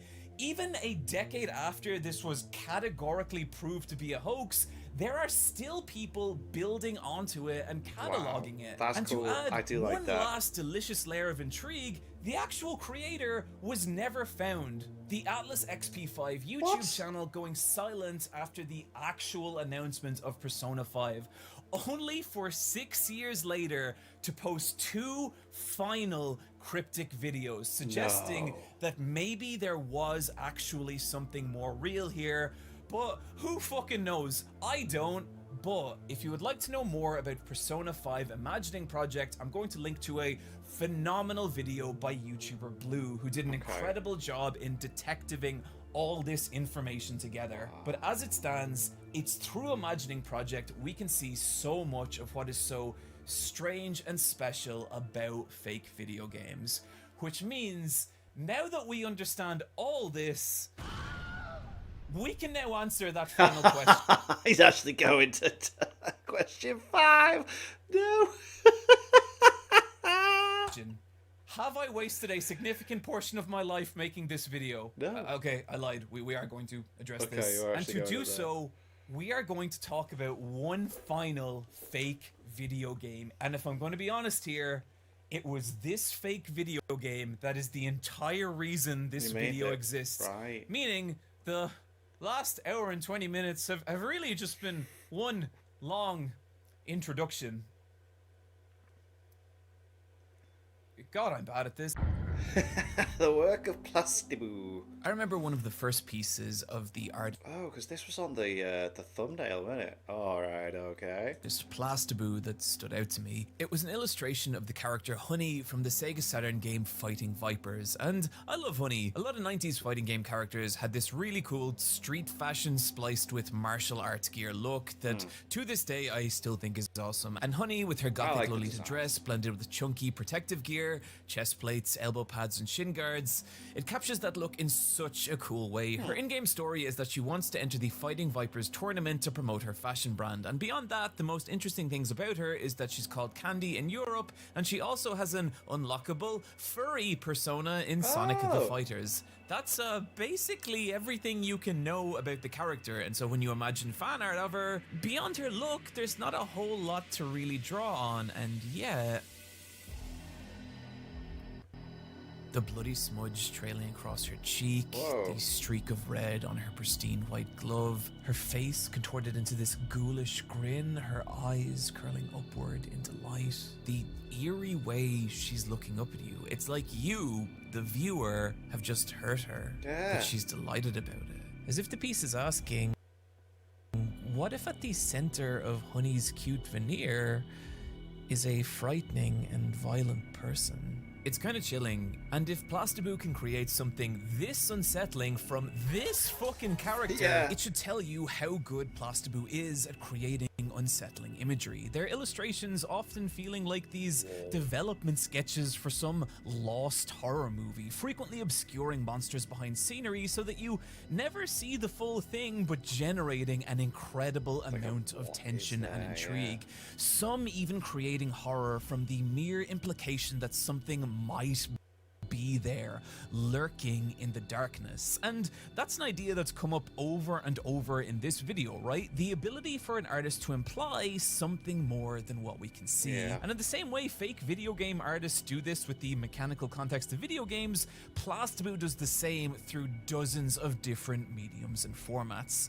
Sometimes it's a news report warning of strange creatures with the ominous text, "They are silent." Sometimes it's packaging for Halloween masks that look just a little too real.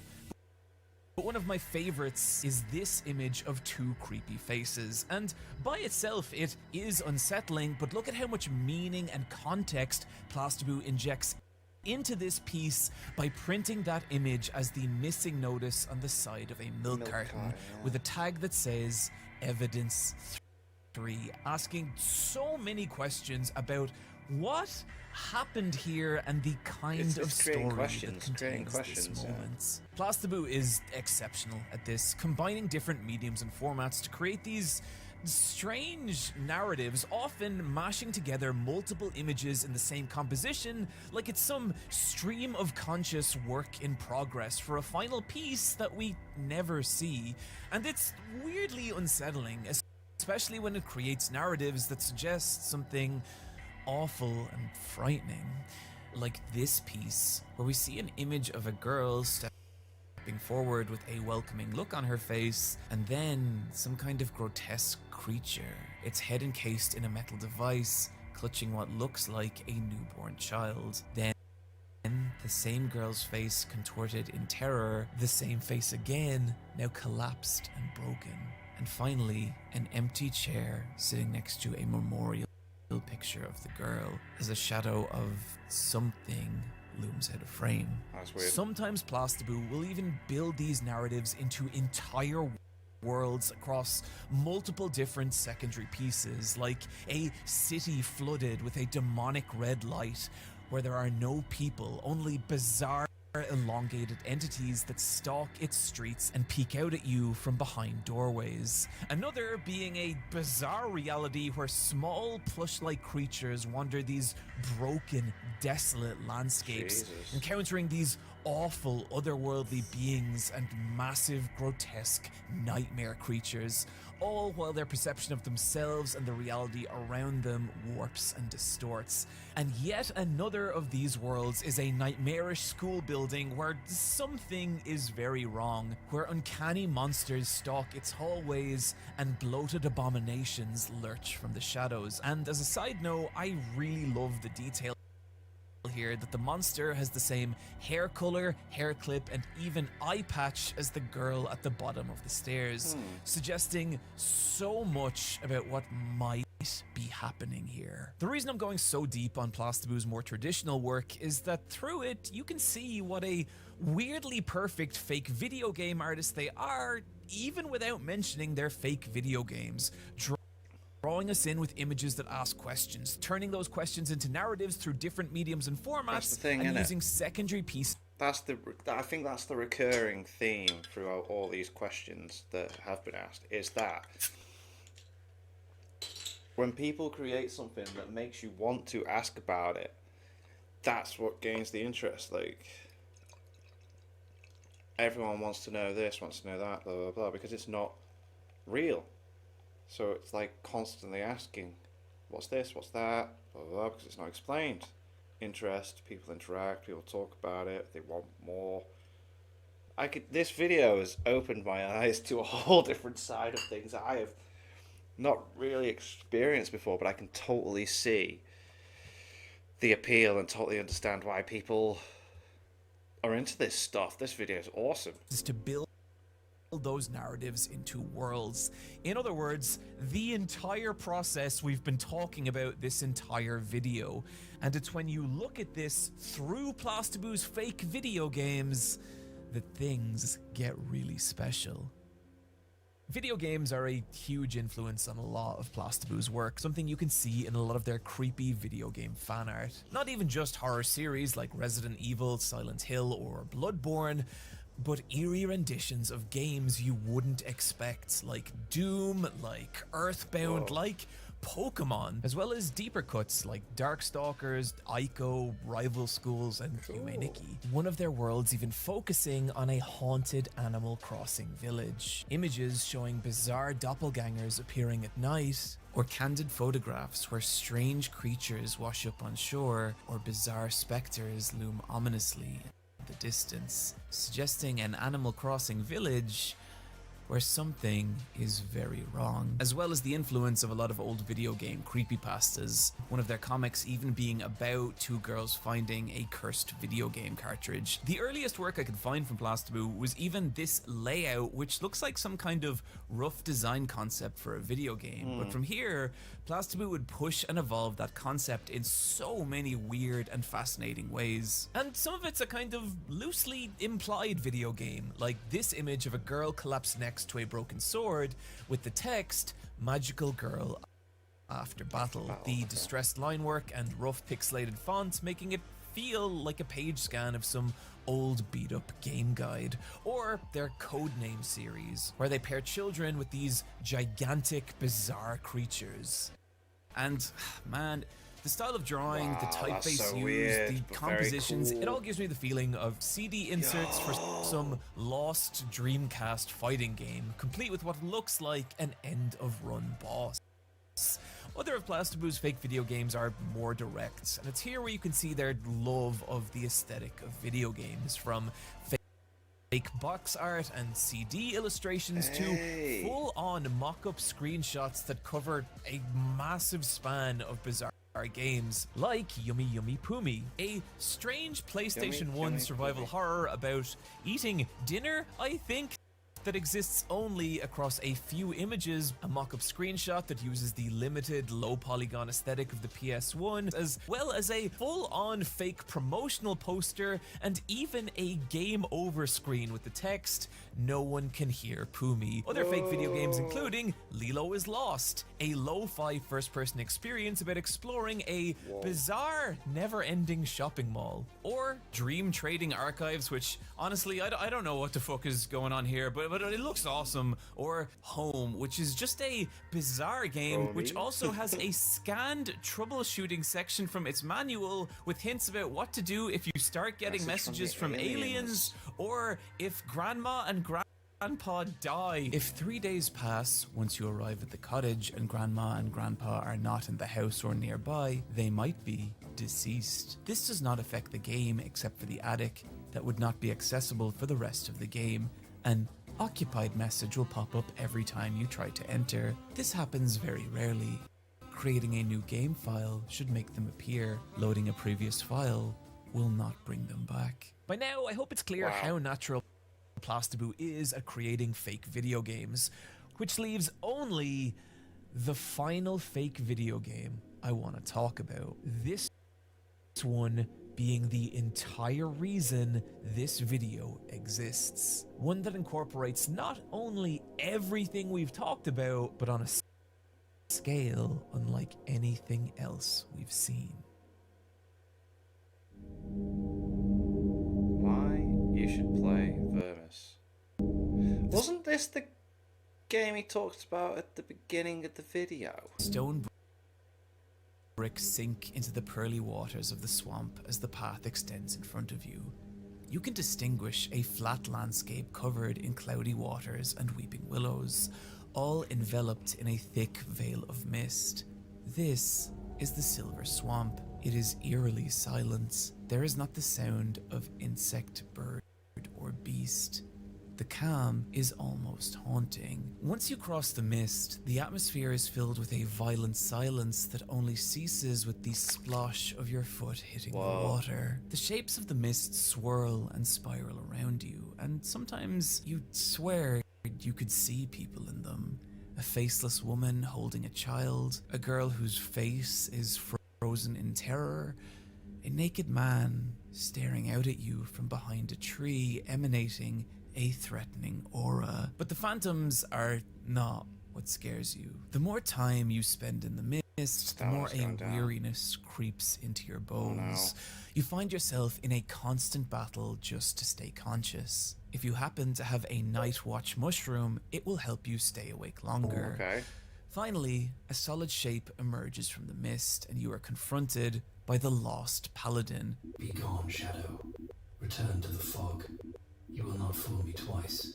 The lost paladin rushes you, raising his sword, only to crash to the ground, exhausted, collapsing into a deep slumber. Now that they are unconscious, you may choose to steal. Take the sword, take the I instantly thought I'd take his sword. And then the options come up. Take it! Their sword. You do. You obtain the unbreakable path. Soon, you begin to worry that the paladin's fate will soon be yours. You try to stay awake, try to push through the deep mist and thick mud, but soon you can barely distinguish between reality and a dream. The swamp water covers your body like silken sheets. You stand on the surface of a vast and infinite lake beneath a pitch black sky, the only light coming from a hanging moon. That looks so freaking good. This video, man. Below you, at your feet, beneath the water's surface, is a sea of corpses. And that is when it appears. None have awakened from the dream.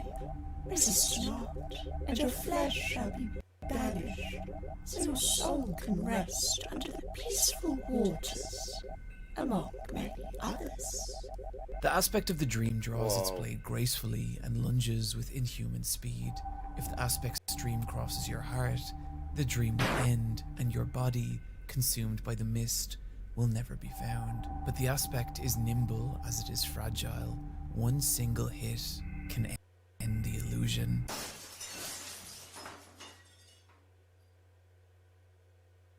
Once the dream is shattered, you wake up in a different place. The mist is gone and the buzz of insects and nature surrounds you completely. You feel the cold breeze against your soaked clothes. You acquire a new weapon. Memory of the stinger. Cool. What I just read is a slightly adapted passage from the book Vermis, and Vermis is simple. It is an official guide for a game that doesn't exist. Its pages are filled with walkthroughs for its different areas, bestiaries of the monsters you'll face in them, item pickups and their locations, even an in-depth list of character classes. But despite all this, what Vermis actually is, or how you interact with it, is curiously opaque. While its text is full of information about its world, it never goes so far to outright describe what kind of game Vermis is. There are no controller layouts, screenshots, or even descriptions of its gameplay mechanics. In fact, the only definitive clue I could find that Vermis is even intended as a video game is a fake torn sticker on the cover of its second volume reading "Game Disc Not Includ," and I'm going to assume that those missing letters are Ed. What this world is and how you experience it is a mystery, but that mystery is a huge part of the joy of experiencing Vermis. Rather than directly telling you anything, Vermis is constantly asking you to infer its meaning, and that begins as soon as you hit the character select. Although Vermis doesn't even tell you this is a character select. That's something you have to infer both from the title, Vermis, which this medical website tells me is the part of the brain that coordinates movements, as well as many cryptic passages about which flesh do you choose, which flesh is yours, leading me to believe that we the reader are meant to be some kind of disembodied spirit sliding into the brains of these characters and vermising them. And this idea comes up a lot, the idea that this body is not yours. What an unusual amount of emphasis to place on such a specific specific point, I wonder will that become relevant later. It's through these character sheets we can infer more this was about from the Vermis' beginning of the world. video, Each page yeah. includes a text description of the character's past, their starting items, 4 stats broken into strength, intelligence, faith, and will. However, the most curious part about these character sheets is the morality gauge, with each character having an alignment between good and evil. But what's Morality interesting is gauge. good and evil don't seem to mean quite what they do in our world. Rather, the actual page explaining good and evil isn't described as morality, but the kinds of flesh, where good is defined by a light cannot be faded by darkness. It will shine even in the darkest corners of the world. And evil, darkness is eternal, infinite, unrelenting. No one can escape it. We are born in the light and we rot in the dark. What's kind of interesting here is that these descriptions don't really reference moral or virtue. Rather, they seem to be pointing out some vague capacity to endure despair. And what's interesting is the alignment of the characters supports this. The ones who are considered good are people with purpose, people who, even through the darkness of this world, have managed to cling on to some vital piece of themselves, their memories, their identities, and use those to move forward.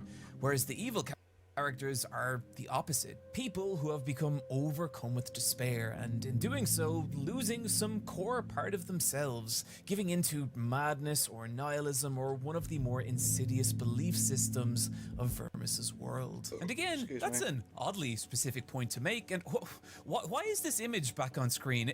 What is that music? It's like we're building to some kind of conclusion, possibly suggesting some kind of alignment system. Immediately following the character select is a page called The Known Gods. But apart from this lovely little piece of flavor text, there's no actual information about who these gods are or how they relate to each other. Meaning, like everything in Vermis, if you want to understand them and thus their wider effect on the world, you're going to want to keep a pen and notebook to collect the little breadcrumbs of lore Vermis will occasionally drop you. The first of those breadcrumbs coming when you turn the page and begin your journey in the shadow of a gigantic skeleton. This is Vermis' opening area, and the massive monolith of bones that looms above you is the corpse of Gervik the Great, one of the 6 gods. And the message is clear. Even gods suffer and die here. And you are no god. Like a lot of Plastobu's work, Vermis conveys its world by combining different mediums and formats. Each time you enter a new location, those areas are brought to life through everything from serene, painterly landscape illustrations, disheveled, worn-out maps, even intricately detailed level blueprints. Cool. Each location conveyed in carefully written prose, the images and text merged into these meticulously bespoke page layouts where every tiny detail adds to the atmosphere, right down to the faded text and cracked line work. It all combines into such a beautifully distinctive vibe that if I was to reductively try and describe it, I'd say that it's Dark Souls shot through with Silent Hill, but in truth, nothing really feels like this. There's a silence to the world of Vermis, an ever-present crushing dread and beauty conveyed through the book's gaping halls and empty valleys. There's times where it feels downright peaceful, rare moments of quiet where the horrors fade away and you're allowed to just be. Welcome reprieves considering the abject nightmare that is everything else in this reality. A darkness you can feel in particular in your occasional encounters with other people. Other humans are rare in this world, and when you do encounter them, it's often in their final moments. You'll turn a corner and see a knight strike an exhausted killing blow on some great ogre, only for her to crumple to the ground, blood seeping out between the cracks in her armor, and she notices you. Desperate and pointless final words tumble out of her mouth and then cease. When you do encounter the living, it's often people drowning in their own despair, like the Lonely Knight, an imposing look. I mean, the name kind of says it all, really, doesn't it? But okay. Figure, but someone just wandering this world looking for companionship, so lonely and broken after losing the person he loves that he will not even defend himself if attacked. And it's depressing. It's a land full of these broken people, some so exhausted and torn apart by the terrors of this place that they now just cower, shaking with madness and fear, their minds bent and warped. The warriors they were now gone, leaving only quivering shells. Old gods, please help me. The horror. I can't look at them. Rotten, dismembered, torn to shreds, and yet standing up, looking at me. Please, go away. I can't help you. Stop this madness. Despair through This horror isn't is a a real huge game. part of Vermis. This is a world that is constantly trying to break you and every character in it. And that horror comes in many forms. You'll enter lonely forest cabins in search of some rest, only to awaken to the echo of strange chanting. As you notice, there are no shadows under your feet, that this bizarre sentient place is trying to digest you. Worse than the places you'll find, though, are the things you find there. Vermis' monsters are creative as they are frightening. Plasto's eerie, uncanny artwork accompanied by some truly unsettling descriptions, like the pale swordsman marionette. Hidden in the shadows, a wooden abomination lurks endlessly throughout the insides of the labyrinth, endlessly wandering the long, dark hallways, crawling its walls like a spider. It's through these monsters you'll feel Vermis' world constantly attempt to pull at and manipulate the player. Like the Cellar Daughters, insect-like Jesus creatures Christ. that mimic the cries of children in hopes of drawing victims within range of its gnashing teeth. Or the Dubious Friend, a fun-loving little fellow who prances and dances trying to convince you to follow him with whimsical cries of, "It is here! I am The me! dubious I have found it!" All while a long tendril protrudes from his back and trails into the shadows behind him, as if some unseen creature lies just out of sight, Trying to draw you luring in. you into the darkness. Some monsters even serving as these gruesome cautionary tales as to the kinds of things that can happen people here, like the abyssal devotees of the Moonlit Tower, where the 6 different monsters you'll find there are all just these deranged cultists at different stages of some dark enlightenment. As they continue down the path towards some awful truth, their forms begin to crack and distort, their human shells crumbling away as they become grotesque, floating nervous systems connected to a gleaming light, a creature that causes madness to anyone who approaches it, before ascending to their final impossible form, one that cannot be comprehended or destroyed. Any trace of identity or humanity now gone.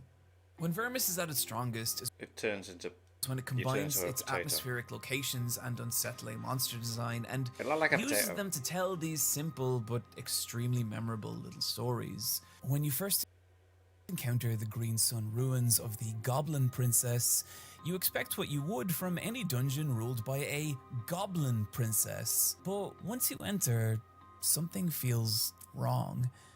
Initially, the only enemies you encounter are not goblins, but the undead, brought to life by a necromancer, and later, a strange beast that lies trapped down a massive pit, whose nest is filled with bones.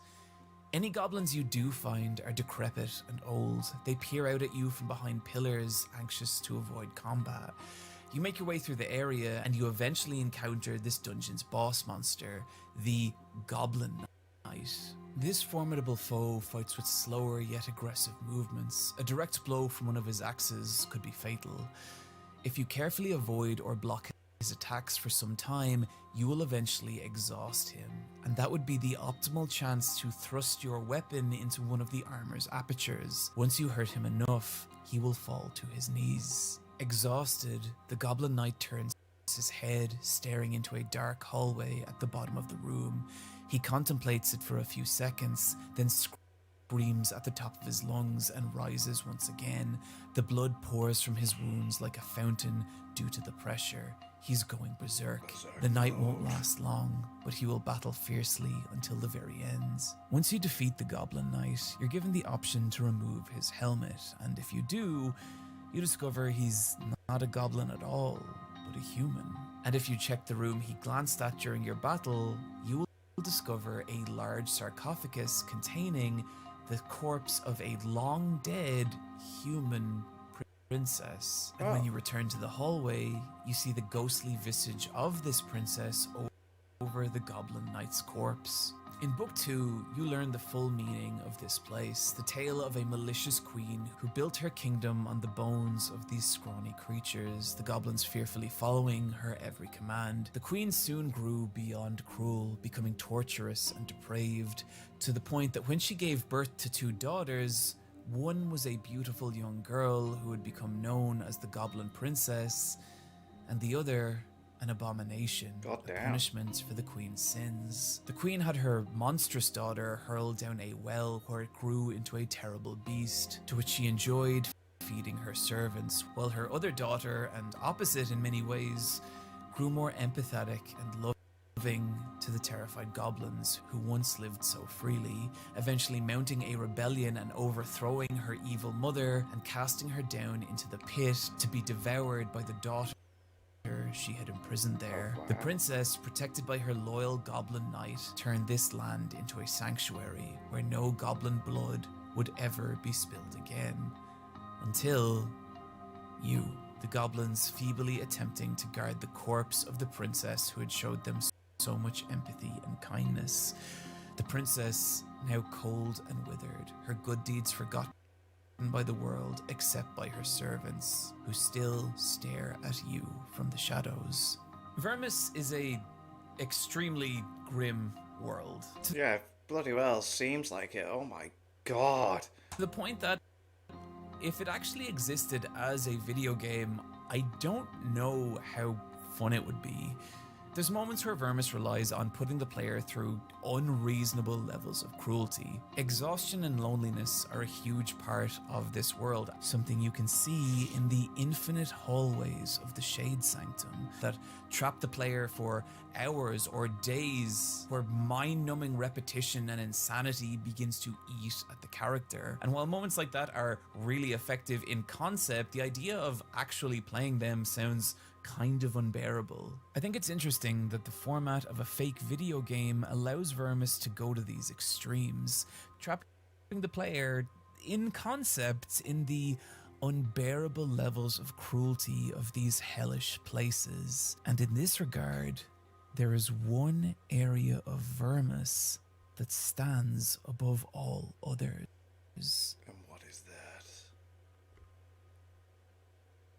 You know that feeling of waking up from a nightmare where everything seems normal until you notice something is wrong and you realize you're still in that nightmare? Well, the Glass Purgatory is an entire dungeon built around that idea. Not long into Vermis' second book, the player happens upon a gargantuan mirror surrounded by skeletons, all of whom seem to have just been people who sat down and wasted to nothing. Oh. A strange melody draws you towards the mirror's unusually pristine reflection, and you realize that you can walk into this mirror, and when you do, you enter a strange new reality. Even by Vermis' standards, the Glass Purgatory is bizarre and cruel, crawling with impossible monsters, some of which, like the Conjoined, echo the people who have lost themselves to this place, their corpses and identities now twisting together into these nameless abominations. While Vermis' dungeons usually last about a dozen pages, the Glass Purgatory just keeps going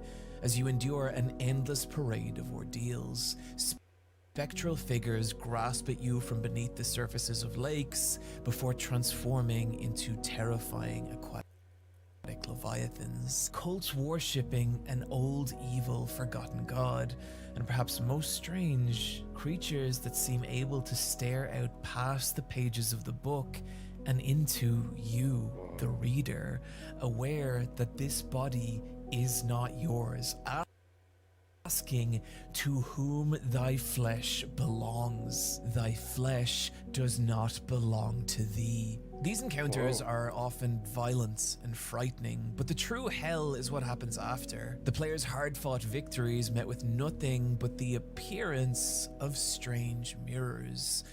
Mirrors that drag you deeper into the glass purgatory's bowels. Over and over, this happens. There's times when you think you've escaped, when you feel the gentle breeze and the sunlight hit your skin and you're free, only for another mirror to materialize, and you awaken trapped further in this nightmare. Soon, the very sight of mirrors becomes frightening, your own reflection, an abyss that plummets you deeper into this void, and time and space begin to distort.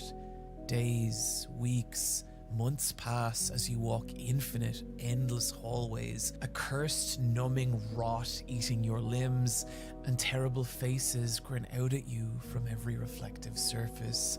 Sleep becomes impossible, your dreams stalked by ghoulish figures, and exhaustion and despair consumes everything you are, all while over and over you pray for relief. Over and over, a mirror shatters that hope. Finally, the player finds themselves on some impossibly deep level of the glass purgatory, a massive bell tower, at the top of which you encounter it, the godless servant, a depraved creature searching among a pile of headless corpses and placing those heads where its own should be. Whoa. Only for them to tumble off. It is frightening, but it's also pathetic. Something about this creature feels so sad, so familiar, and upon noticing you, it attacks. But its movements are slow and feeble. It's been through an intense amount of punishment and is easily defended against. Its only attacks being its weak, grasping hands, which repeatedly attempt to pull at your skull, till eventually the pathetic creature is defeated and crumples to the ground, its hands still weakly grasping towards you. And that's when you realize, in horror, you know what this creature is. It's you. Your body.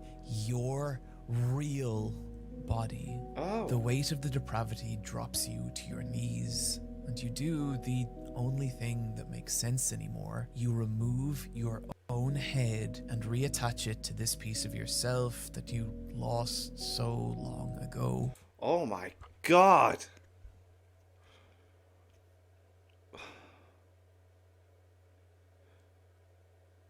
Wow. Holy shit. And for a moment, the mist seeps gently around you, a cool breeze on your skin, and you feel relief, before collapsing to the ground as blood pools beneath you and you stare into your reflection one final time, not with horror, but with acceptance. This is My flesh. just me. A bell tolls and you awaken in front of the mirror that started everything, but now you're truly free, and you leave the identity of your character behind. For now you are simply you. I'm not going to pretend I fully understand this ending. Like everything in Vermis, it's weird and opaque. But my personal read is that Vermis is full of all these awful things, obsessed with separating your spirit from your flesh, and its world is littered with people who have lost that battle, who've become so numb and hollow and crushed that their identity, their existence has corroded to nothing under this endless torrent of cruelty. But then there's you, the player, and you can feel that weight constantly, but particularly You're not really in the playing. glass purgatory, this nightmare that exists to grind you down and leave you desolate and lost and broken. Just another story of Vermis's world that will never end. But you persevere, you survive, and in doing so, you find this lost part of yourself, reuniting your body and spirit, making your identity whole. Because ultimately, all you ever really have is your body, is your mind. You are the connection between those two things. And what Vermis ultimately says to me is, no matter how bleak the world that surrounds you, you will be okay as long as you can cling to you. That's a lot more than I was expecting to get from a fake video game walkthrough. Yeah, that's mad. Okay, back to that original question. Have I wasted a significant portion of my life making this video? No. Well, that's kind of for you to decide. The truth is, I've been working on this for so long, and I don't know how I feel about it anymore. Oh, I've really enjoyed it. I worry that the topic is too niche, and that not many people besides me will care about it. But I think that's kind of why I I've loved it. I've really enjoyed this. When I talked about Eye Patch Wolves at the start of this video, yeah, part of that is because I like selling t-shirts. But the truth is, building that world has been some of the most fulfilling shit of my entire life. And I want that for other people. I want people to build their own worlds, and I think fake video games are an amazing way to do it. It is still such a new art form, and people are still pushing the limits and figuring out what's possible. People like Plasto, and it's so fucking awesome. And I wanted to shine a light on that will introduce, hopefully, a lot of new people to the concept. So if you've been watching this video and thinking, oh man, I'd love to make my own fake video game, fucking do. Yeah. There is nothing stopping you that wasn't stopping every single creator we've talked about. Go. Build those worlds so that I can walk around in them. There. Oh. That's it. That's my video. Friends, thank you for joining me. Sorry this video took so long. I really hope you enjoyed it. Don't forget to check out 20% off on eyepatchwolves.com, and also my new podcast, Versus Wolves, linked to both in the description below. As ever, I want to thank my beautiful patrons for making this video possible. Loopy Fluff, that's so cool. Vivian Michael, Hyrule Jose. I really liked that. That was boss. Amanda Merritt, Zack Snow, and Superfish. As ever, find me on the Jeff's Bizarre Adventure Anime Podcast, or on Twitter at EyePatchWolf. Friends, take care of yourselves, and I'll see you next time. Damn, that's like completely opened my eyes to a whole different world that I did not know existed, and I love it.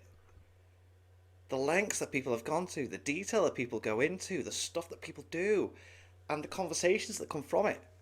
My God, that was really freaking cool. Ah, my God, that was awesome. Thank you to my patrons. If you want to have your name at the end of every video, I want to be able to watch patron-only reactions, such as the original Dragon Ball series. Link is in the description to the Patreon page. $1 a month is all I ask to help support channels. Greatly appreciate it for that. Thank you all for watching. You guys think of that? You guys think of this? Click like, subscribe if you haven't already. Leave comments down below. Let me know what I should watch and discuss in future videos. And I'll see you guys all next time.